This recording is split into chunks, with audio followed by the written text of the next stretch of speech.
क्या होता है कि एक ऐसी डिवाइस होती है जो कि केमिकल एनर्जी को इलेक्ट्रिकल एनर्जी में कन्वर्ट करता है और इलेक्ट्रिकल एनर्जी को केमिकल एनर्जी में कन्वर्ट करता है। अब आपके पेपर में क्वेश्चन यहाँ से क्या आता है कि define electrochemical cell. Electrochemical cell क्या होती हैं, या फिर दूसरा क्वेश्चन आता है कि इलेक्ट्रोकेमिकल सेल और इलेक्ट्रोलाइटिक सेल में क्या डिफरेंस है। तो ये डिफरेंस एक बार देख लेते हैं। अभी हम लोग टॉपिक को ही शुरुआत करेंगे, बिल्कुल अच्छे समझेंगे, डिफरेंस ऐसे भी याद हो जाएगा, बट एक बार पहले हम लोग देख लेते हैं। अगर थोड़ा बहुत कम भी समझ में आया तो अभी धीरे धीरे समझ में सब कुछ आ जाएगा। यहाँ पर केमिकल एनर्जी कन्वर्ट होती है इलेक्ट्रिकल एनर्जी में, और यहाँ पर इलेक्ट्रिकल एनर्जी कन्वर्ट होती है केमिकल एनर्जी में। नेक्स्ट पॉइंट देखो क्या रखा है कि जब आप बात करो गैल्वेनिक सेल में, तो गैल्वेनिक सेल में एनोड कैसा होता है, नेगेटिव, कैथोड कैसा होता है, पॉजिटिव, जबकि इलेक्ट्रोलाइटिक सेल में इसका अपोजिट है, एनोड पर होता है पॉजिटिव, कैथोड पे कैसा होता है नेगेटिव। इसको नोट डाउन कर लो, अभी आगे हम लोग इसकी शॉर्ट ट्रिक वगैरह सब बात करेंगे अच्छे से। उसके बाद देखो मैंने क्या लिख रखा है, स्पॉन्टेनियस रिएक्शन इसमें होती है। मैंने क्या कर रखा है यहाँ पर, स्पॉन्टेनियस का मतलब यहाँ लिखना तो लिख लो। स्पॉन्टेनियस का मतलब होता है जो रिएक्शन अपने आप हो जाती है उसे बोलते हैं स्पॉन्टेनियस, और जो रिएक्शन अपने आप नहीं होती उसे को बोलते हैं नॉन स्पॉन्टेनियस। ठीक है, यहाँ पर चौथी पॉइंट क्या लिख रखा है कि इस रिएक्शन को कराने के लिए हमें किसी भी एक्सटर्नल सोर्स ऑफ एनर्जी की रिक्वायरमेंट नहीं होती है, जबकि इलेक्ट्रोलाइटिक सेल में हमें अपनी तरफ से इलेक्ट्रिसिटी देनी पड़ती है। तो ये डिफरेंस की यार स्क्रीनशॉट ले लो, पेपर में बार बार पूछता है। अभी याद करने की शॉर्ट ट्रिक भी हम लोग देखेंगे, बट एक बार स्क्रीनशॉट तो ले लो। मेन टॉपिक पर डायरेक्ट जंप करने से पहले हम लोग कुछ बेसिक पॉइंट्स को कवर कर लेते हैं, सो दैट कि जब हम लोग टॉपिक की बात कर रहे हो हमें किसी प्रकार की प्रॉब्लम ना हो। ठीक है, रिडक्शन में चार्ज डिक्रीज करती है, जबकि ऑक्सीडेशन में चार्ज इंक्रीज करती है। ऑक्सीडेशन का मतलब होता है लॉस ऑफ इलेक्ट्रॉन, और रिडक्शन का मतलब क्या होता है गेन ऑफ इलेक्ट्रॉन। एग्जाम्पल दे दूँ आपको, तो यहाँ पर लॉस ऑफ इलेक्ट्रॉन देखने के लिए सपोज करो आपके पास था जिंक, जिंक ने 2 इलेक्ट्रॉन लूज कर दिए, तो यहाँ पर Zn2+, और यहाँ पर लिख दोगे 2 इलेक्ट्रॉन। एक बात दिमाग में रख लो, मैं आगे भी बोल रहा हूँ, जिधर पॉजिटिव है उधर इलेक्ट्रॉन निकाल दो। देखो 2 पॉजिटिव थे तो 2 इलेक्ट्रॉन उधर ही ऐड कर दिया। तो एक चीज़ ध्यान रखना, लॉस ऑफ इलेक्ट्रॉन जो होता है ना हमेशा कहाँ पर होता है, राइट हैंड साइड। किधर होता है, राइट हैंड साइड हमेशा लॉस ऑफ इलेक्ट्रॉन होता है। मतलब कि ऑक्सीडेशन में लॉस ऑफ इलेक्ट्रॉन होता है, इलेक्ट्रॉन का जो लॉस है इलेक्ट्रॉन दिखेगा हमेशा कहाँ आपको, राइट हैंड साइड। अगर राइट हैंड साइड आपको इलेक्ट्रॉन दिख रहा है दैट मीन्स वहाँ ऑक्सीडेशन हो रहा है। ठीक, रिडक्शन का मतलब क्या होता है, गेन ऑफ इलेक्ट्रॉन। सपोज करो हमारे पास क्या दे रखा था, कॉपर दे रखा था, कॉपर +2। कॉपर +2 ने 2 इलेक्ट्रॉन खा लिए, तो यहाँ पर क्या बन गया, कॉपर बन गया, कॉपर सॉलिड। तो हमने कि यहाँ पर गेन ऑफ इलेक्ट्रॉन हुआ है, तो गेन ऑफ इलेक्ट्रॉन हमेशा कहाँ पर होता है, लेफ्ट हैंड साइड। कहाँ पर होता है, हमेशा लेफ्ट हैंड साइड। अगर इस सेल रिप्रेजेंटेशन को आप अच्छे से समझना, अगर एक बार आप इस रिप्रेजेंटेशन को अच्छे से समझ गए, इसकी प्रोसेस को समझ गए, तो आने वाली बहुत सी रिएक्शन जो होंगी या क्वेश्चन होंगे आप इजीली कर पाओगे सिर्फ इसकी विजुअलाइजेशन से। अब इस कंटेनर जो हमने लेफ्ट हैंड साइड ले रखा है इसमें हमने जिंक की रॉड डिप कर रखी है। ध्यान रखना, जिंक की रॉड को हम लोगों ने जिंक सल्फेट के सॉल्यूशन में डिप कर रखा है, और कॉपर की रॉड को हम लोगों ने किस में डिप कर रखा है, कॉपर सल्फेट के सॉल्यूशंस में डिप। अब क्या हुआ कि इस सॉल्यूशन की हमें क्या करनी है, कंसंट्रेशन फिक्स कर देते हैं। तो इसकी जो कंसंट्रेशन है, मैंने मान लिया इसकी कंसंट्रेशन 1 मोलर है, और इसकी भी कंसंट्रेशन कितनी है, 1 मोलर है। इन दोनों ही कंटेनर को आपस में एक इंटरनल सर्किट प्रोवाइड कर दी, जिसको हम लोग क्या बोल रहे हैं, सॉल्ट ब्रिज बोल रहे हैं। तो सॉल्ट ब्रिज क्या है, कि इंटरनल सर्किट है। अब इस सॉल्ट ब्रिज में क्या फिल कर रखा है, इनर्ट इलेक्ट्रोलाइट, या और क्या कर रखा है, अगर अगर जेली लाइक सब्सटेंस फिल कर रखा है। अब यहाँ पर याद रखना, जो एनोड पर चार्ज कैसा होता है, यहाँ पर नेगेटिव, कैथोड पर चार्ज कैसा होता है, पॉजिटिव। अभी याद करने का तरीका बता रहा हूँ, पहले भी एक बार सुन लो थोड़ा सा। अब जैसे ही ये सर्किट को हम लोग थोड़ी देर के लिए छोड़ते हैं, कुछ समय बाद हमें देखने को क्या मिलता है, यहाँ पर अपने आप यहाँ रिएक्शंस होने लगती है, और इस जो एमीटर होता है यहाँ पर हमें डिफ्लेक्शन देखने को। ये जो जिंक की रॉड है अब ये ऑक्सीडाइज्ड होने लगती है, तो पिघलने को हम क्या बोल रहे होंगे, ऑक्सीडाइज्ड। तो यहाँ पर क्या, ये जो रॉड होती है धीरे धीरे ये पिघल जाती है।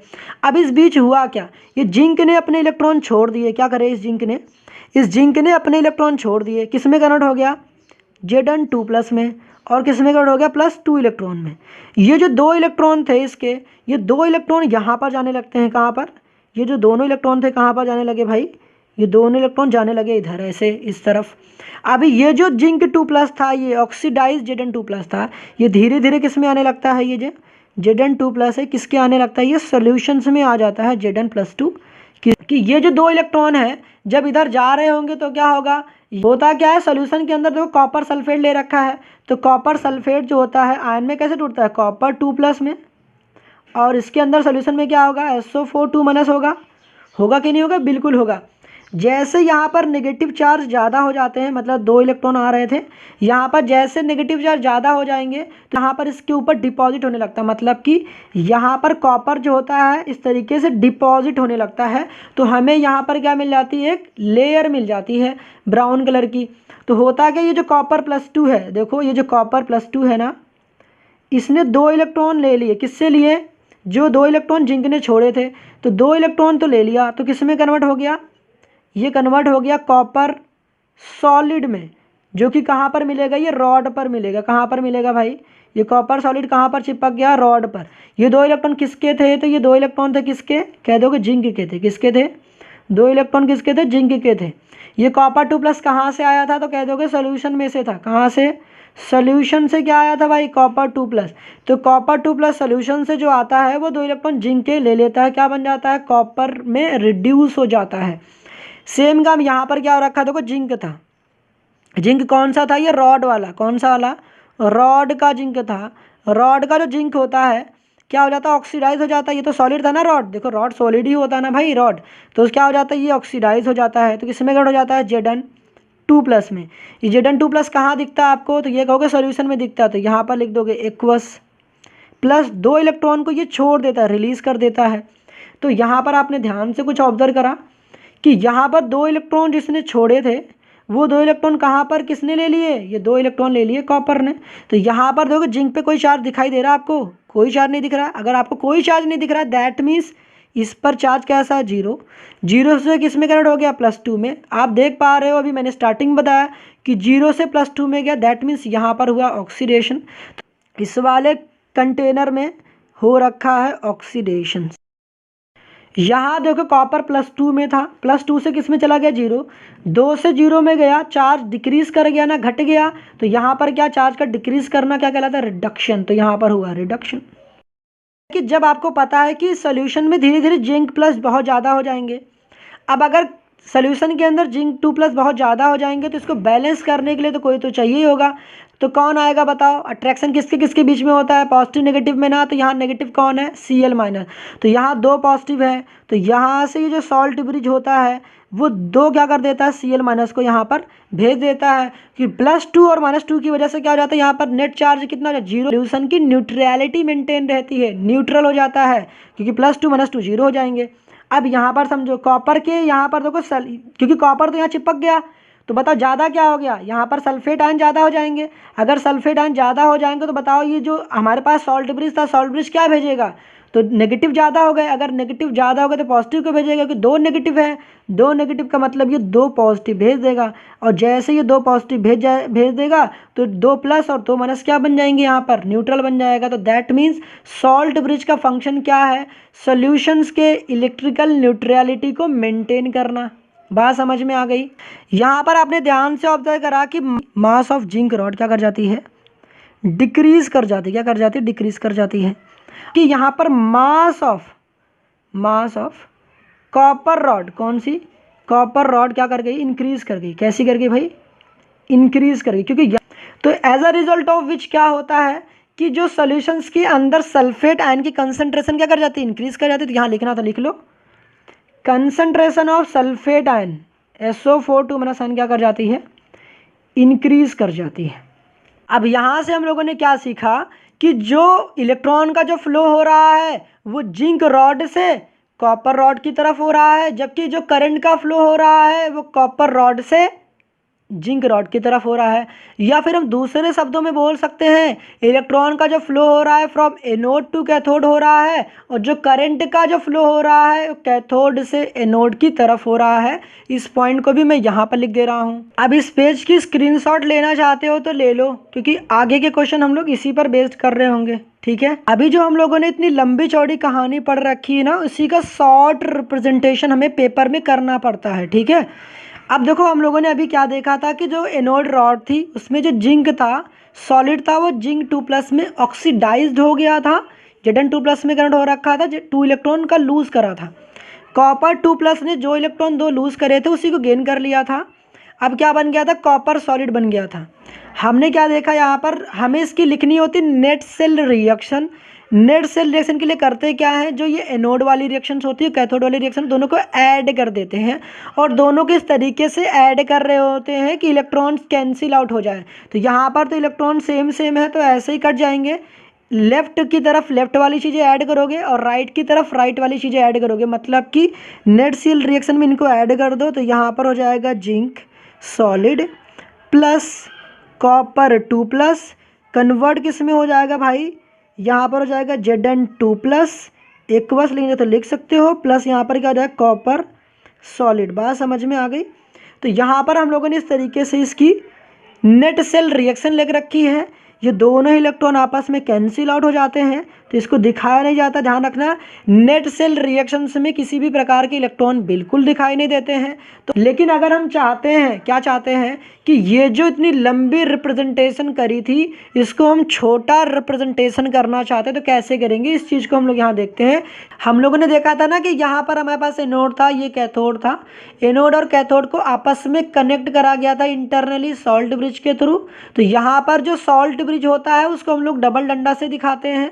ये क्या है, डबल डंडा सॉल्ट ब्रिज। आपको पता है कि जिंक जो था सॉलिड था, किस में कन्वर्ट हो गया, Zn2+ एक्वस में, क्योंकि ये सोल्यूशन में आ गया था। और इसी चीज़ को यहाँ दिखाया गया, जो जिंक सॉलिड था कन्वर्ट हो गया जिंक 2+ में। अब यहाँ देखो सॉलिड एक सॉलिड फेज है, एक्वस फेज है। जब दो अलग अलग फेज होते हैं तो उसके बीच में हम लोग एक वर्टिकल डंडा लगाते हैं, एक वर्टिकल डंडा, ठीक है। तो वर्टिकल डंडा क्यों लगाते हैं, सिंगल फेज को अलग करने के लिए, कौन सा सॉलिड फेज है कौन सा एक्वस फेज है। कॉपर 2+ देखो किस में कन्वर्ट हुआ था, कॉपर में। तो कॉपर 2+ कन्वर्ट हो गया कॉपर में, क्योंकि यहाँ देखो जो कॉपर 2+ ये सोल्यूशन में था, एक्वस था, ये कन्वर्ट किस में हो गया, कॉपर सॉलिड में। तो जब दो फेज अलग अलग हो तो उनके बीच में वर्टिकल डंडा लगा देते हैं। अब यहाँ देखो ये जो हम लोगों ने नेट सेल रिएक्शन लिखी थी ना, इसका सेल रिप्रेजेंटेशन तो आपको समझ में आ गया होगा। अब यहाँ पर आपको पता होना चाहिए कि जो सॉल्ट ब्रिज होता है उसके लेफ्ट हैंड साइड हमेशा क्या होता है, एनोड होता है, और राइट हैंड साइड हमेशा क्या होता है, कैथोड होता है। अभी जब हम लोगों ने रिएक्शन देखी तो स्टार्टिंग मैंने आपसे कहा था कि एनोड पर नेगेटिव चार्ज होता है, कैथोड पर पॉजिटिव चार्ज होता है। अब इसको याद कैसे करोगे, तो देखो यहाँ पर मैंने शॉर्ट ट्रिक लिख रखी है। याद कैसे करना है, एनोड के लिए क्या याद करना है, लोन याद करना है। लोन का मतलब क्या होता है, लेफ्ट में ऑक्सीडेशन एनोड पर नेगेटिव। देखो लेफ्ट में ऑक्सीडेशन एनोड पर नेगेटिव। तो एक बात जो हमेशा ट्रू होगी वो क्या होगी, एनोड पर हमेशा ऑक्सीडेशन ही होता है, कैथोड पर हमेशा रिडक्शन ही होता है। एबीसी मतलब इधर एनोड है, इधर ब्रिज है, फिर इधर कैथोड है। अब क्या करना है, एनोड के लिए आपको याद करना है लोन, और कैथोड के लिए याद करना RRCP। याद करना बड़ा आसान है। लोन किसने लिया था, रोहित रैना क्रिकेट प्रेमी ने, ठीक है। तो रोहित रैना तो पता ना क्रिकेट खेल कि जो ऑक्सीडेशन क्या होता है, oxidation is loss of electron होता है, रिडक्शन क्या होता है, गेन ऑफ इलेक्ट्रॉन होता है। जिसको इसको भी अगर शॉर्ट ट्रिक से याद करना है, इसको भी याद कर लो, इसको याद कर सकते हो ऑयल, इसको याद करते हैं ridge. Oxidation is loss of electron and reduction is gain of electron. Anode पर चार्ज, यहाँ पर इलेक्ट्रोकेमिकल सेल जिसकी बात कर रहे हैं, कैसा चार्ज है, नेगेटिव है, क्योंकि लोन बात करा, लोन पे याद आ रहा नेगेटिव, तो एनोड पर नेगेटिव चार्ज। और कैथोड पे चार्ज क्या होता है, RRCP, दैट मीन्स कैथोड पर चार्ज होता है पॉजिटिव। दूसरी चीज़ हम लोगों ने क्या देख रखी है इस पूरे सेल में, कि जो इलेक्ट्रॉन का जो फ्लो होता है एनोड से कैथोड की तरफ होता है। दैट मीन्स हम ये भी कह सकते हैं कि जो इलेक्ट्रॉन का फ्लो हुआ है जिंक रॉड से किस रॉड की तरफ हुआ है, कॉपर रॉड की तरफ हो रखा है। और जो करंट का जो फ्लो होता है इलेक्ट्रॉन के फ्लो के अपोजिट होता है, इतना तो पता होगा। तो जो करंट का जो फ्लो हो रखा था वो कॉपर से किसके, तो जिंक की तरफ हो रखा है। यूँ हम कह सकते हैं कैथोड से एनोड की तरफ करंट का फ्लो होता है। अगर इतनी बात समझ में आ गई भाई साहब, तो आपके 1-2 क्वेश्चन तो इसी में से ही आ रहे होंगे, ठीक है। अब आपके पेपर में ना कई दफ़ा इन तीनों की डेफिनेशन पूछ लेता है, तो एक बार इसको हम लोग समझ लेते हैं। सबसे पहला पूछ रखा सेल पोटेंशियल क्या होती है। तो जो सेल पोटेंशियल होता है वो दो इलेक्ट्रोड के बीच का पोटेंशियल डिफरेंस होता है। डिफरेंस का मतलब ही होता है सब्ट्रैक्शन। तो यहाँ पर हम लोग ई सेल कैसे निकालते हैं, ई कैथोड माइनस का ई एनोड निकालते हैं। यहाँ पर एक अच्छी बात क्या लिख रखी है, इक्विलिब्रियम स्टेट पे जो ई सेल होता है 0 हो जाता है। अब इसके बारे में आगे हम लोग और चर्चा करेंगे। अब दूसरी चीज़ देखो क्या दे रखा है, EMF ऑफ अ सेल क्या होती है। जब क्या करते हैं, हमारे सर्किट में किसी भी प्रकार की करंट फ्लो नहीं कर रही होती, तो उस पोटेंशियल को हम लोग क्या कहते हैं, EMF ऑफ अ सेल कहते हैं। The cell potential when no current is drawn या फ्लो फ्रॉम द सर्किट, तो उसे क्या कह रहे हैं, EMF ऑफ अ सेल कहते हैं। जब आप नई नई बैटरी खरीद कर लेके आते हो ना मार्केट में, तो जो भी आपके पास वोल्टेज लिखा होता है वो होती है EMF ऑफ अ सेल, क्योंकि उसमें कोई करंट फ्लो नहीं हो रहा होता है। तो no current is drawn from the circuit, उसे कह रहे हैं EMF of a cell. Next आता है यहाँ पर इलेक्ट्रोड पोटेंशियल क्या होती है। तो देखो the potential difference between the metal and electrolyte. देखो हम लोगों ने ये देखा था अभी, देखो ये मेटल था और इसके अंदर क्या फिल कर रखा था हम लोगों ने, जिंक सल्फेट का इलेक्ट्रोलाइट फिल कर रखा था। तो ये जो था मेटल और इलेक्ट्रोलाइटिक सोल्यूशन के बीच में जो एक पॉजिटिव नेगेटिव के बीच में डिफरेंस आ जाता है ना, इसको कहा जाता है क्या, इलेक्ट्रोड पोटेंशियल। बात समझ में आ गई ना। जब हम लोग क्वेश्चन करने जा रहे होंगे तो हमारे सामने पोटेंशियल का जिक्र बड़ा हो रहा होगा, तो पोटेंशियल को हम लोग ई से रिप्रेजेंट करते हैं। और पोटेंशियल दो टाइप्स की हो रही होंगी, एक ऑक्सीडेशन पोटेंशियल और दूसरी कौन सी होगी, रिडक्शन पोटेंशियल हो रही होती हैं। तो हम कैसे जानेंगे कि which one of the following is oxidation potential और which one of the following is reduction potential. तो बड़ा ही सिंपल है। देखो जब भी आपका चार्ज रिड्यूस और रिडक्शन का मतलब ही होता है कम करना चार्ज का। देखो यहाँ +2 से 0 में जा रहा है, तो दैट मीन्स चार्ज डिक्रीज कर रही है, दैट मीन्स हमारे सामने क्या लिखा होगा, रिडक्शन पोटेंशियल। तो जिंक का जो रिडक्शन पोटेंशियल होता है वो कितना होता है पता, -0.76 वोल्ट। ठीक है, एकदम दिमाग में बैठा लो कि जब भी हम लोग क्वेश्चन कर रहे होंगे रिडक्शन पोटेंशियल की ही बात कर रहे होंगे। अगर कभी हमें ऑक्सीडेशन पोटेंशियल दिया हो तो हम कैसे जानेंगे कि पेपर में ऑक्सीडेशन पोटेंशियल दिया है। तो आपको क्या काम करना है, हमेशा लेफ्ट की राइट की तरफ मूव करना है। देखो यहाँ पर चार्ज 0 है, 0 से किस में हो गया, +2, 0 से +2 में हुआ, दैट मीन्स चार्ज इंक्रीज हो गई। चार्ज का इंक्रीज करना क्या कहलाता है, ऑक्सीडेशन। तो दैट मीन्स यहाँ पर ऑक्सीडेशन पोटेंशियल तो होगा क्या, तो देखो यहाँ पर माइनस अगर दिया होगा कभी जो भी वैल्यूज उसको प्लस कर देना, दैट मीन्स एक प्लस लगा देना, तो वैल्यूज कितनी आ जाएगी 0.76। अगर यहाँ पर प्लस होता तो मैं यहाँ पर माइनस कर देता, यहाँ माइनस है तो मैं क्या कर दिया प्लस। तो दैट मीन्स कभी भी आपको स्टैंडर्ड ऑक्सीडेशन पोटेंशियल दिया हो, हमें स्टैंडर्ड रिडक्शन पोटेंशियल निकालनी हो, तो स्टैंडर्ड ऑक्सीडेशन पोटेंशियल क्या लगा दोगे, माइनस का साइन। पेपर में यूजुअली आपके बोर्ड में 99.9% यार ना, पेपर में हमेशा आपका SRP दिया होता है, तो डरने वाली वैसे बात नहीं होती, बट जान लो हो सकता है कभी किस्मत खराब हो, दे दिया ऑक्सीडेशन पोटेंशियल, तो बस एक माइनस साइन क्या कर दोगे, लगा दोगे, रिडक्शन पोटेंशियल में कन्वर्ट हो जाएगा। जैसे देखो ना ऑक्सीडेशन पोटेंशियल दे रखा है, हमें रिडक्शन पोटेंशियल में कन्वर्ट करना है, तो कुछ नहीं करना, प्लस था तो माइनस लगा दिया, बस सिंपल काम करना है। जब भी स्टैंडर्ड कंडीशन की बात करता है ना, तो इसका मतलब प्रेशर होता है 1 atm, टेम्परेचर होता है 25 डिग्री सेल्सियस, जिसको हम लोग क्या बोल रहे होते हैं 298 केल्विन, और जो कंसंट्रेशन होता है वो कितनी होती है 1 मोलर होती है। तो ये है स्टैंडर्ड कंडीशन। स्टैंडर्ड कंडीशन के लिए हम लोग क्या करते हैं, जो पोटेंशियल होती है उसकी खोपड़ी पे क्या लगाते हैं, नॉट लगाते हैं। क्या लगाते हैं, नॉट। यहाँ से भी एक इम्पॉर्टेंट क्वेश्चन आपके पेपर में एक बार नहीं भाई साहब कई बार पूछा हुआ है कि अगर हम लोग एक्सटर्नल पोटेंशियल अप्लाई कर दें जो भी गिवन इलेक्ट्रोकेमिकल सेल था तो क्या होता है। अब कंडीशन क्या है कि अगर जो E0 सेल होती है जो हम लोग यहाँ से निकालते हैं ना, देखो ये जो हमारे पास सेल होती है, अगर इसकी हम लोग स्टैंडर्ड कंडीशन तो आपको बता ही रखा था अभी, स्टैंडर्ड कंडीशन पर अगर इसकी सेल पोटेंशियल निकालते हैं तो कितनी निकल कर आती है, तो यहाँ पर निकल कर आती है 1.10 वोल्ट निकल कर आती है। तो कह रखा है कि अगर इसी सेल में ही हम लोग एक्सटर्नल कोई बैटरी वगैरह ऐड कर दे तो क्या होगा। अगर देखो ये जो एक्सटर्नल हम लोग बाहर अभी ऊपर लगा रहे होंगे ना, जो ऊपर खोपड़ी पीसी के मतलब इसी पर हम लोग दूसरी और बैटरी वगैरह लगा दें, तो कह रखा है अगर उसकी जो वोल्टेज होगी अगर कम होगी, मतलब पोटेंशियल कम होगा यार, पोटेंशियल अगर एक्सटर्नल की कम हो जाए, किससे, E0 सेल थी जो हमारी एक्चुअल में थी, अगर उससे हमारी एक्सटर्नल पोटेंशियल कम हो जाएगी, तो कह रखा कि there will be no change in chemical reaction. That means जो हो रहा था वही होगा, मतलब कि जिंक रॉड से इलेक्ट्रॉन का फ्लो किधर की तरफ होगा, कॉपर रॉड की तरफ होगा, करंट का फ्लो किधर होगा, कॉपर से जिंक की तरफ होगा, और zinc rod get oxidize. Oxidize का मतलब की है कि जिंक रॉड जो है वो डिजॉल्व हो जाएगा। ये इस बात को ना बहुत अच्छे से गांठ बांध लो कि ऑक्सीडाइज का मतलब होता है डिजॉल्व होना या मास का डिक्रीज करना। ठीक, कहाँ पर होगा, एनोड पर, क्योंकि अभी हम लोगों ने देखे थे कि जिंक का जो रॉड था धीरे धीरे क्या कर रहा था, डिग्रेड कर रहा था। दूसरा हम लोगों ने क्या, कॉपर आयन गेट रिड्यूस्ड या गेट डिपॉजिटेड एट कैथोड। देखो यहाँ पर जब हम लोगों ने देख रखे थे ना, कॉपर यहाँ पर जाकर डिपॉजिट हो जा रहा था, तो उसी बात को यहाँ पर लिखा गया है। लेकिन अगर हमारी एक्सटर्नल पोटेंशियल ज़्यादा हो गई भाई साहब, अगर बाहर वाले व्यक्ति की ताकत ज़्यादा होगी, दैट मीन्स जो इसकी खोपड़ी पर हम लोग बैटरी वगैरह लगा रहे होंगे, अगर उसकी पोटेंशियल इस वाले पोटेंशियल से ज़्यादा हो जाएगी, तो जाहिर सी बात है भाई भौकाल किसका होगा, ज़्यादा ताकतवर वाले की। तो यहाँ पर ज़्यादा कौन हो गया, एक्सटर्नल पोटेंशियल। अगर एक्सटर्नल पोटेंशियल हमारे सेल पोटेंशियल से दैट वाज 1.10 से ज़्यादा हो जाता है ना, तो सारी केमिकल केमिकल रिएक्शन रिवर्स हो जाती है, मतलब कि सारी प्रोसेस उल्टी हो जाएंगी। जो जिंक से कॉपर की तरफ इलेक्ट्रॉन फ्लो कर रहा था अब वो उल्टा करेगा कॉपर से जिंक की तरफ। इसी बात को बस आपको लिख देना, सारा चीज़ उल्टा कर देना। ये पेपर के पॉइंट ऑफ व्यू से इंपॉर्टेंट है, तो दिमाग में रख, जब एक्सटर्नल वाली ज़्यादा हो जाएगी तो सब उल्टा कर देना है, ठीक है। अब हम लोग सीधे न्यूमेरिकल पार्ट की बात करना स्टार्ट करते हैं। न्यूमेरिकल्स इजी हैं, अगर आपकी अप्रोच सही रही तो सब कुछ इजीली हो जाएगा। ये न्यूमेरिकल्स बड़े ही आसान है, 101% आते ही आते हैं, तो प्लीज़ इसको ध्यान से देखना। सबसे पहले आपको जब भी क्वेश्चन आता है, देखो ये हमारे पास सेल रिप्रेजेंटेशन दे रखा है, हमें क्या काम करना होता है, हमें नेट सेल रिएक्शन लिखनी पड़ती है। ये स्टेप फॉलो करनी, जैसे मैं कर रहा हूँ आपको स्टेप फॉलो करनी, आपका आंसर बिल्कुल अच्छे से आ जाएगा। सबसे पहले हम लोग एनोड वाली रिएक्शन लिखते हैं। तो एनोड क्या होता है, देखो जो सॉल्ट ब्रिज होता है उसके लेफ्ट हैंड साइड क्या होता है एनोड, और राइट हैंड साइड क्या होता है कैथोड, और बीच में क्या होता है ब्रिज। मैंने बताया था ना, ये होता है ए, ये होता है बी, इधर वाली चीज़ होती है सी।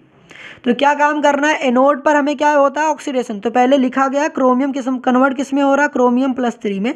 इसको लिखते कैसे, यहाँ ध्यान से देखना, क्रोमियम लिखो और ये कन्वर्ट किस में हो रहा है, क्रोमियम+3 में। तो यहाँ पर एरो लगाओ और यहाँ पर लिख दो क्रोमियम+3। बात समझ में आ रहा है। बताओ यहाँ पर कितने प्लस दिखाई दे रहे हैं, +3। जितने प्लस लिखे हुए हैं उतने ही इलेक्ट्रॉन वहीं ऐड कर दो। +3 है ना, तो यहाँ पर क्या काम कर दो, 3 इलेक्ट्रॉन्स को ऐड कर दो, ठीक। अब सेम काम करते कैथोड। राइट हैंड साइड क्या होता है इसके, कैथोड होता है ना, क्योंकि ABC इधर कैथोड लिखा हुआ है। तो बताओ Fe2+ किस में जा रहा है, Fe में। तो इधर जो इधर लिखा हुआ है इसको इधर लिखो, Fe लिखो, लिखो भाई Fe के ऊपर 2+ है, 2+ लगाओ। कन्वर्ट किस में हो रहा है, जो कन्वर्ट हो रहा है उसको एरो को इधर लिखो, तो Fe को यहाँ लिख दो। बात समझ में आ गई, Fe को यहाँ लिख दो। बताओ प्लस किधर है, इधर है या इधर प्लस है, इधर 2 प्लस है ना, जितने प्लस है उतने ही इलेक्ट्रॉन वहीं ऐड कर दो। 2 प्लस है, 2 इलेक्ट्रॉन ऐड कर दो। बात समझ में आ गई ना, दिक्कत नहीं हुई होगी। अब सुनो, अब क्या काम करना है, यहाँ देखो 2 इलेक्ट्रॉन लिखे, यहाँ 3 इलेक्ट्रॉन। हमें क्या करना होता है, इन इलेक्ट्रॉन को इक्वलाइज करना पड़ता है, इक्वल करना पड़ता है। अगर यहाँ पर देखो 2 है और यहाँ 3 है, इस वाले 3 को इसमें मल्टीप्लाई करो और इस वाले 2 को इसमें मल्टीप्लाई करो, ठीक है। ये तरीका हमेशा इंप्लीमेंट करना, आपको क्वेश्चन गलत नहीं होगा, ठीक है। क्योंकि होता क्या है, कई बार आप ध्यान देते नहीं हो तो इसकी वजह से गलत हो जाता है। तो इस 2 की मल्टीप्लिकेशन इस वाले सब में करनी है और इसमें करना है। होगा क्या, 3 से मल्टीप्लिकेशन करने से ये 6 बन जाएगा और 2 से मल्टीप्लिकेशन करने से ये भी 6 हो जाएगा, और फाइनल हमारे पास ये जो इलेक्ट्रॉन्स होंगे कैंसिल आउट हो जाएंगे। तो ये दोनों तो इलेक्ट्रॉन कैंसिल आउट हो गए। अब इसको 2 से मल्टीप्लाई करके लेफ्ट वाली चीज़ लेफ्ट वाली तरफ ऐड करो और राइट वाली चीज़ राइट की तरफ ऐड कर दो, मतलब कि 2Cr लिखो, 2Cr। फिर अब यहाँ पर तो कर लिया Cr वाली, इधर देखो 3Fe2+, एरो लगाओ, राइट हैंड साइड वाली चीज़ राइट हैंड साइड ऐड करो, तो 2Cr+3, 2Cr+3, फिर प्लस लगाओ, ये वाला 3 किस में, इसमें मल्टीप्लाई करो 3Fe में। तो ये हो गया हमारा क्या, नेट सेल रिएक्शन। तो ध्यान रखना, नेट सेल रिएक्शन में आपके इलेक्ट्रॉन कैंसिल आउट हो चुके, दिखाई नहीं देते हैं।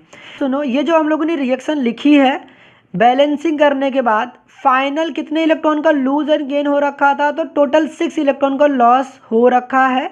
और कह सकते हो कि यहाँ पर 6 इलेक्ट्रॉन का गेन भी हो रखा है, क्योंकि यहाँ पर कितने इलेक्ट्रॉन हो गए, 3 2 जा 6, तो यहाँ पर n की वैल्यू कितनी हो जाएगी, 6 हो जाएगी।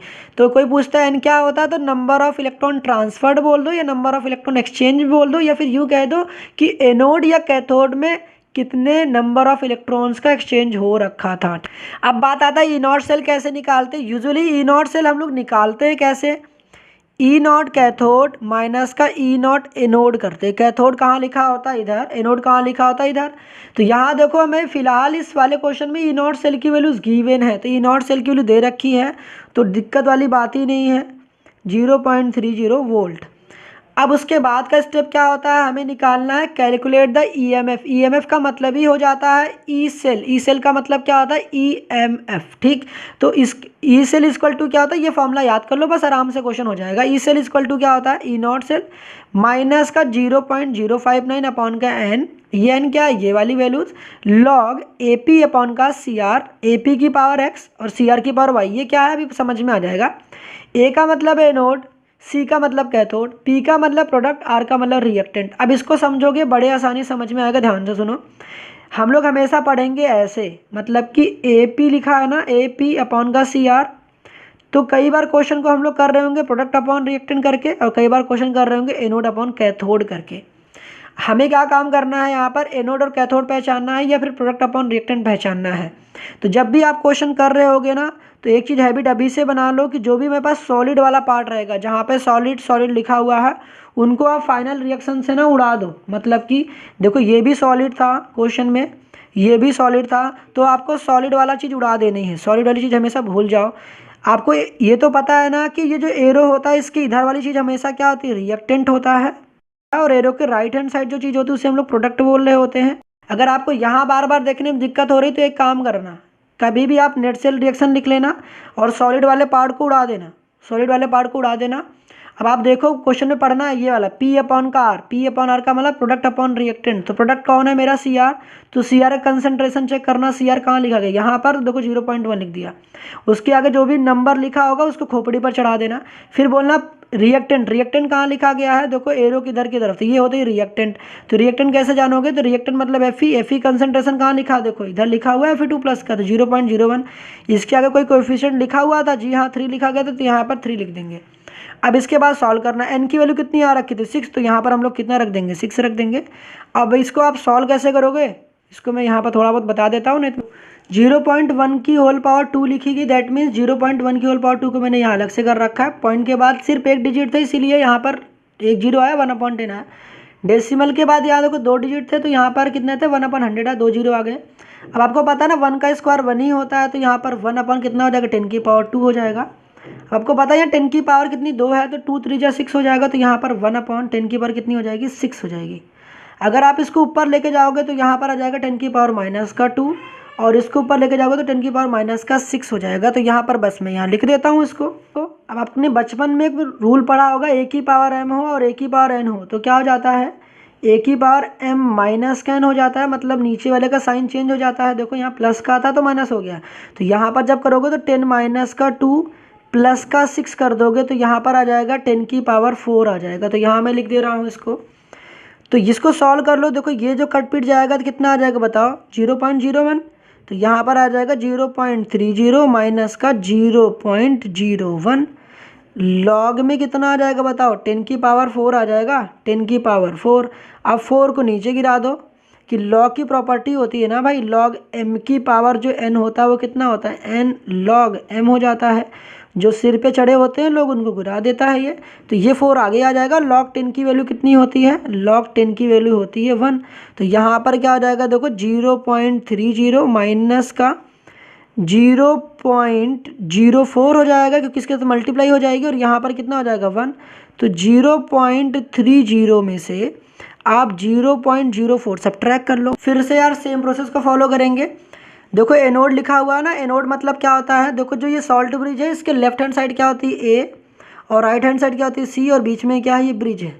तो हमें सबसे पहले एनोड वाली रिएक्शन लिखनी, मतलब इधर की तरफ वाली लिखनी है। तो कैसे लिखोगे, पहले लिखो Fe किस में कन्वर्ट हो रहा है, Fe2+ में, तो जो जिधर जा रहा है इसको इधर लिखो, इनके बीच में एरो लगा दो, इनके बीच में एरो लगेगा, तो दैट मीन्स यहाँ लिखो Fe कन्वर्ट किस में हो रहा है, Fe2+ में, जो चीज़ कन्वर्ट हो रहा है उसको राइट हैंड साइड लिखो।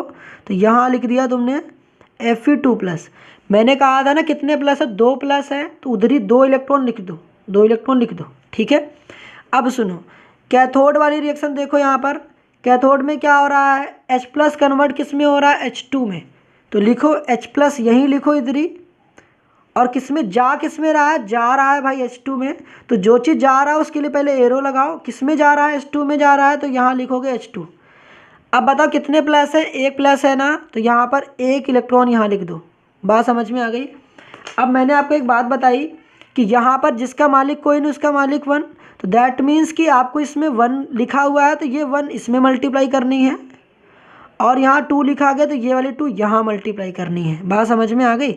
तो बस अब करना ही क्या आपको, अब इन दोनों इक्वेशन में जब आपके इलेक्ट्रॉन्स इक्वल हो गए तो electrons will cancel out. Simply क्या करना है, 1 की इसके साथ मल्टीप्लिकेशन, देखो यहाँ लिख रहा हूँ, तो लेफ्ट हैंड साइड वाली चीज़ लेफ्ट हैंड साइड लिखोगे, राइट हैंड साइड वाली चीज़ राइट हैंड साइड लिखोगे, तो 1 की मल्टीप्लिकेशन इसके साथ कराओगे, तो 1 Fe सॉलिड, क्योंकि सॉलिड देखो लिखा हुआ था, फिर यहाँ पर 2 की मल्टीप्लिकेशन इसके साथ करोगे, +2 H+,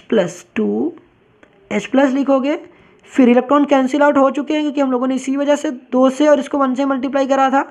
फिर एरो लगाओ, 1 किस से मल्टीप्लिकेशन कराओगे तो भाई यहाँ पर 1 Fe2+ होगा, प्लस लगाओगे 2 की मल्टीप्लिकेशन करोगे तो यहाँ पे कितना हो जाएगा 2H2 हो जाएगा। अब जरा बताओ मेरे को कितने इलेक्ट्रॉन का एक्सचेंज हुआ है यहाँ पर। जब आपने पूरा मल्टीप्लिकेशन कर दिया तो यहाँ पर 2 इलेक्ट्रॉन का हुआ ना एक्सचेंज, तो यहाँ पर n की वैल्यू कितनी हो जाएगी 2 हो जाएगी। ई नॉट सेल निकालने के लिए मेरे पास फॉर्मूला क्या होता है, E naught cathode minus E naught anode. Cathode मेरा कौन है यहाँ पर बताओ, हाइड्रोजन वाला साइड है, और इधर मेरा कौन है आयरन वाला साइड है। तो दैट मीन्स करना क्या है, हाइड्रोजन का आपको पता होना चाहिए, जो हाइड्रोजन का जो रिडक्शन पोटेंशियल होता है कितना होता है, हमेशा जो रिडक्शन पोटेंशियल होता है H+ से S2 में कन्वर्ट होने की वो जो होती है हमेशा 0 होती है, 0 वोल्ट होता है। तो दैट मीन्स इसकी वैल्यू हो जाएगी 0 माइनस का ई नॉट एनोड कौन हुआ, एनोड इधर वाली चीज़, तो Fe का देखो दे रखा है Fe2+ से Fe में कन्वर्ट होना, ठीक है। तो कितना दे रखा था माइनस का 0.44, तो यहाँ लिख लो माइनस का 0.44, माइनस माइनस प्लस हो जाएगा तो जो आपका फाइनल आंसर आ जाएगा 0.44 वोल्ट, ये हो जाएगा ई नॉट सेल। अब इस ई नॉट सेल को यहाँ पे रख दोगे, आपको पता है ना कि ये जो हम लोगों ने फॉर्मूला बना रखा है E cell equal to E not cell, minus का 0.059 बोलो या फिर 0.059 को मैंने अप्रॉक्सीमेटली कितना लेट कर रखा है 0.06, ठीक है। तो यहाँ पे करना कि n की वैल्यू लिख रखते हैं ना हम लोग, तो n कितनी आती 2 आ रखी, तो यहाँ पर n रखा होता है तो n की वैल्यू हम लोग यहाँ रख देंगे, आंसर आ जाएगा। अभी रखते हैं। अब देखो क्वेश्चन में हमें ई नॉट सेल तो दे रखा था, दैट मीन्स हम लोगों ने निकाल लिया, और n की वैल्यू 2 आ गई है मेरे पास। लॉग रखा, एनोड अपॉन कैथोड करो या प्रोडक्ट अपॉन रिएक्टेंट कर लो। प्रोडक्ट अपॉन रिएक्टेंट मेरे हिसाब से ज़्यादा बेस्ट होता है P अपॉन का R वाला, ठीक है। तो पता ही नहीं आपको क्या काम करना होता है, लॉग लिखना होता है, चाहे A/C बोलो चाहे P अपॉन R बोलो। तो एनोड अपॉन कैथोड, एनोड का कंसंट्रेशन कितना दे रखा था, कहाँ से निकालो, क्वेश्चन में देखो दिया था एनोड का कंसंट्रेशन 0.001 दे रखा था। तो 0.001 डेसिमल के बाद देखो 3 डिजिट थे, इसी वजह से कितना 10⁻³ कर दिया। और यहाँ देखो डेसिमल के बाद 2 डिजिट था, इसी वजह से 10⁻² कर दिया। ये पावर में 2 कहाँ से आया, तो भाई देखो हाइड्रोजन का जो कंसंट्रेशन था ना, एनोड अपॉन कैथोड करा, कैथोड मेरा कौन है हाइड्रोजन की तरफ, तो हाइड्रोजन का देखो यहाँ कोएफिशिएंट कितना था, यहाँ पर देखो 2 थी, इस वजह की होल पावर कितनी कर दी 2 कर दिया। और यहाँ जो था एनोड, एनोड मेरा कौन था Fe का देखो कोएफिशिएंट कितना था 1 था, इस वजह से हम लोगों ने यहाँ पर कितनी कर रखी है, इसकी होल पावर कितनी कर रखी 1 कर रखी है। समझ में आ रहा है, यहाँ देखो इस वजह से बार बार लिखते हैं ना x अपॉन का y, तो x अपॉन y कहाँ से आती है, जो कोएफिशिएंट होते हैं इसको लिखते हैं, ठीक है। तो अब क्या करना है भाई, इसको सिंप्लीफाई करना है। देखो 10⁻³ 10⁻⁴ 2 2 जा 4 हो जाएगा, इसको ऊपर लेके जाओगे तो -4 + 4 में कन्वर्ट हो जाएगा, 4 - 3 करोगे 1 आ जाएगा, तो यहाँ पर log 10 आ जाएगी। log 10 की वैल्यू 1 होती है। 0.06 को 2 से डिवाइड करोगे 0.03 आ जाएगा, 0.44 को माइनस का 0.03 कर दोगे तो आंसर आ जाएगा 0.41 वोल्ट। क्वेश्चन खास क्यों है पता है, क्योंकि यहाँ पर हमें net cell reaction already given है, मगर हमें एनोड और कैथोड वाली रिएक्शन पहचाननी पड़ेगी, क्योंकि इससे हम लोग निकालते हैं नंबर ऑफ एक्सचेंज इलेक्ट्रॉन कितने का होता है। तो बड़ा ही सिंपल होता है, एनोड पर होता है ऑक्सीडेशन। देखो किसका ऑक्सीडेशन हो रखा है, Na से गया Na2+ में, तो पक्की बात है ना एनोड मेरा कौन बनेगा निकिल बनेगा, क्योंकि यहीं पर चार्ज इंक्रीज कर रहा है।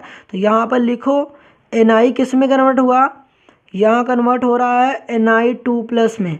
मैंने कहा था जितने प्लस है उतने इलेक्ट्रॉन यहाँ पर लिख दो, तो 2 इलेक्ट्रॉन लिख दिया।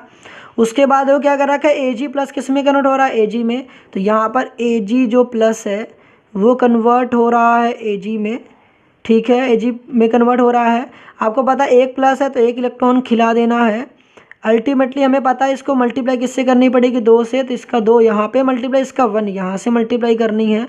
जब आप इन दोनों को मल्टीप्लाई करोगे तो आपका फाइनल रिएक्शन तो वही आने वाला जो क्वेश्चन में लिखा हुआ था। तो यहाँ पर लिखो Na सॉलिड प्लस का ट्वाइस ऑफ Ag+ गिव्स, यहाँ पर क्या मिलेगा ट्वाइस ऑफ Ag लिख दो सॉलिड, फिर उसके बाद Na2+ लिख दो। बात समझ में आ गई।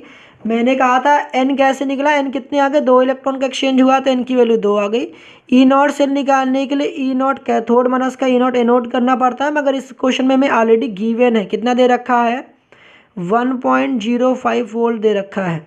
अब इस फॉर्मूले में बस पुट करना है भाई। फॉर्मूले में कैसे पुट करोगे, देखो यहाँ पर सब मैंने पहले से कर रखे हैं आपके लिए। ई नॉट सेल देखो दे रखा 1.05, n की वैल्यू निकाल ली, प्रोडक्ट मतलब एनोड अपॉन कैथोड करोगे या फिर ये कह दो प्रोडक्ट अपॉन रिएक्टेंट कह दो।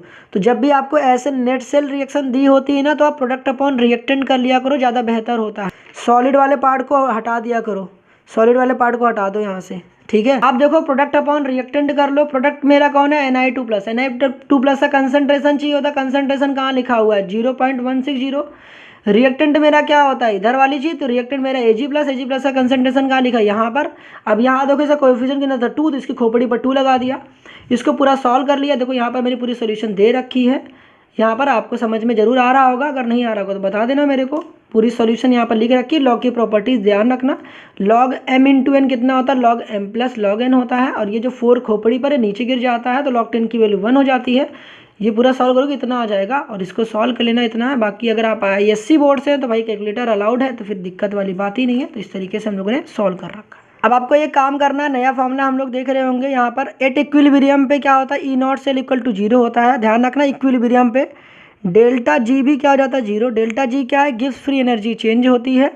ध्यान रखना जब ई सेल और डेल्टा जी जब 0 हो जाता है तो सेल काम करना बंद कर देता है। तो यहाँ पर लिख लेना cell does not work. Paper में कई बार क्वेश्चन पूछ लेता है कि ई सेल जब 0 होता है तो आप इससे क्या समझते हैं, तो आप कह देना कि यहाँ पर जो सेल होता है काम करना बंद कर देता है, ठीक है। तो E0 सेल देखो, ई सेल की वैल्यू 0 हो गई, बाकी सबको इधर ट्रांसफर करोगे तो जो E0 सेल आएगा तो कितना आ जाएगा 0.059 log Kc। Kc क्या है भाई, जो ये चीज़ है ना पूरा मसाला, इस पूरे चीज़ को हम लोग हटा क्या लिख देते हैं Kc। तो Kc कुछ नहीं होता है भाई, Kc होता है इक्विलिब्रियम कांस्टेंट, ठीक है। बात समझ में आ गई। अब हमें क्या काम करना होता, क्वेश्चन पूछेगा standard gives free energy change निकालो। कैसे निकालोगे, डेल्टा जी नॉट, नॉट कब लगाते स्टैंडर्ड के लिए, तो डेल्टा जी नॉट बराबर होता है माइनस के NF E0 cell. E0 cell आपको पता है कैसे निकालते हैं। अब आपको ये बात पता होना चाहिए, F क्या है, फैरेडे है। 1 फैरेड इक्वल टू होता है 96500 कूलाम होता है। 1 मोल इलेक्ट्रॉन के इक्वल होता है। ये ध्यान रखना जब भी आप इसको सॉल्व करोगे, क्योंकि डेल्टा जी एक एनर्जी है, एनर्जी की यूनिट जूल होती है। हमारा जो आंसर आएगा वो जूल में निकल आएगा। जूल से किलो जूल में कन्वर्ट करने के लिए आपको क्या काम करना पड़ेगा, 1000 से डिवाइड करना पड़ेगा, ठीक है। अब क्वेश्चन करना स्टार्ट करते हैं। क्वेश्चन देखो दे रखा है, calculate delta G naught and equilibrium constant for the following reaction. Cell reaction दे रखी है। हमें सबसे पहले क्या काम करना होता है, E0 सेल निकालना पड़ता है। E0 cathode minus कैनोड। कैथोड कैसे पहचानोगे, किसका रिडक्शन हो रखा है, तो देखो कॉपर जो क्रोमियम था, क्रोमियम +3 में गया तो दैट मीन्स क्रोमियम का ऑक्सीडेशन हुआ, तो दैट मीन्स एनोड बनेगा, क्योंकि एनोड पर हमेशा क्या होता है, ऑक्सीडेशन होता है। तो क्रोमियम यहाँ पर एनोड बनेगा, तो दैट मीन्स कैडमियम जो होगा हमारे पास क्या बन जाएगा, वो कैथोड बनेगा। तो E0 दे रखा, कितना दे रखा है, माइनस का दे रखा है 0.40 माइनस का E0 एनोड। एनोड कितना दे रखा है बताओ, एनोड हमारे पास कौन सा होगा, ऑब्वियस सी बात है ना। अगर कैडमियम मेरा कैथोड बन गया था तो एनोड मेरा Cr+ बनेगा, क्योंकि यहीं पर हो रखा था ऑक्सीडेशन। तो यहाँ पर रख देंगे माइनस का 0.74। इसको सॉल्व कर लेंगे तो मेरा कितना आ जाएगा बताओ, यहाँ पर इसका आंसर आ जाएगा 0.3 वोल्ट आ जाएगा। अब n निकालना हो, तो जब भी आपको n निकालना हो ना तो बड़ा सिंपल होता है। एक काम करना, आप क्रोमियम को क्रोमियम से कंपैरिजन करना। यहाँ पे देखो क्रोमियम 0 में था, ठीक है। यहाँ क्रोमियम देखो 3+ हो गया। तो यह काम करना, ये जो नंबर्स होते हैं ना 2 और 3 को मल्टीप्लाई करना, 2 3 जा कितना होता है 6। तो यहाँ पर जो इलेक्ट्रॉन का एक्सचेंज होगा कितने होगा, 6 का होगा। फॉर्मूले में क्या करना है, delta G not equal to होता है माइनस के NF E0 सेल।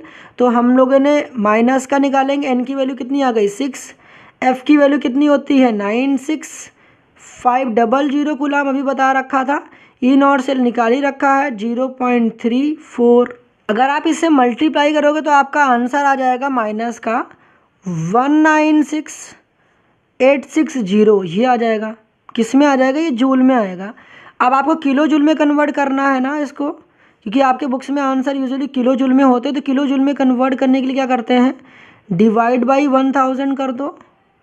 तो क्या करोगे, ध्यान सुनना, यहाँ पर देखो 1000 से डिवाइड कर रहे हो ना, कितने जीरो, 3 जीरो। तो यहाँ देखो 1 2 3, तो 3 के बाद डेसिमल लगा देना, तो आ जाएगा माइनस का 196.860 किलो जूल हमारा क्या हो जाएगा आंसर। बात समझ में आ गई।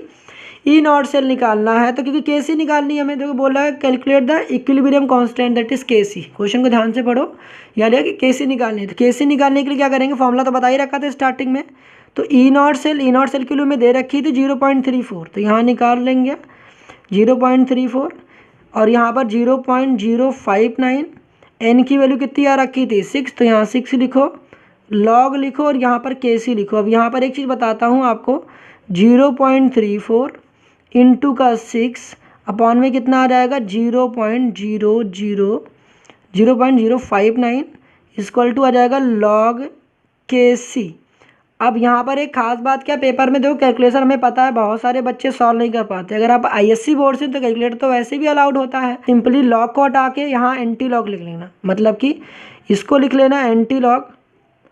एंटी लॉग, ये जब लॉग हटता है ना तो क्या बोलते हैं एंटी लॉग, और उसको ऐसे लिख के छोड़ के चले आना, क्योंकि हो सकता है आप कैलकुलेशन कर लो यार पूरी बंटाधार अपना टाइम वेस्ट कर लो, तो उससे अच्छा है आप यहीं पर लिख कर छोड़ देना, आपको नंबर मिल जाएंगे। ठीक है, तो ये हो जाएगा हमारे पास आंसर। बस ऐसे छोड़ देना, आपको इसको सॉल्व करने की नीड नहीं है, आप कैलकुलेटर से सॉल्व करना होगा तो कर लेना।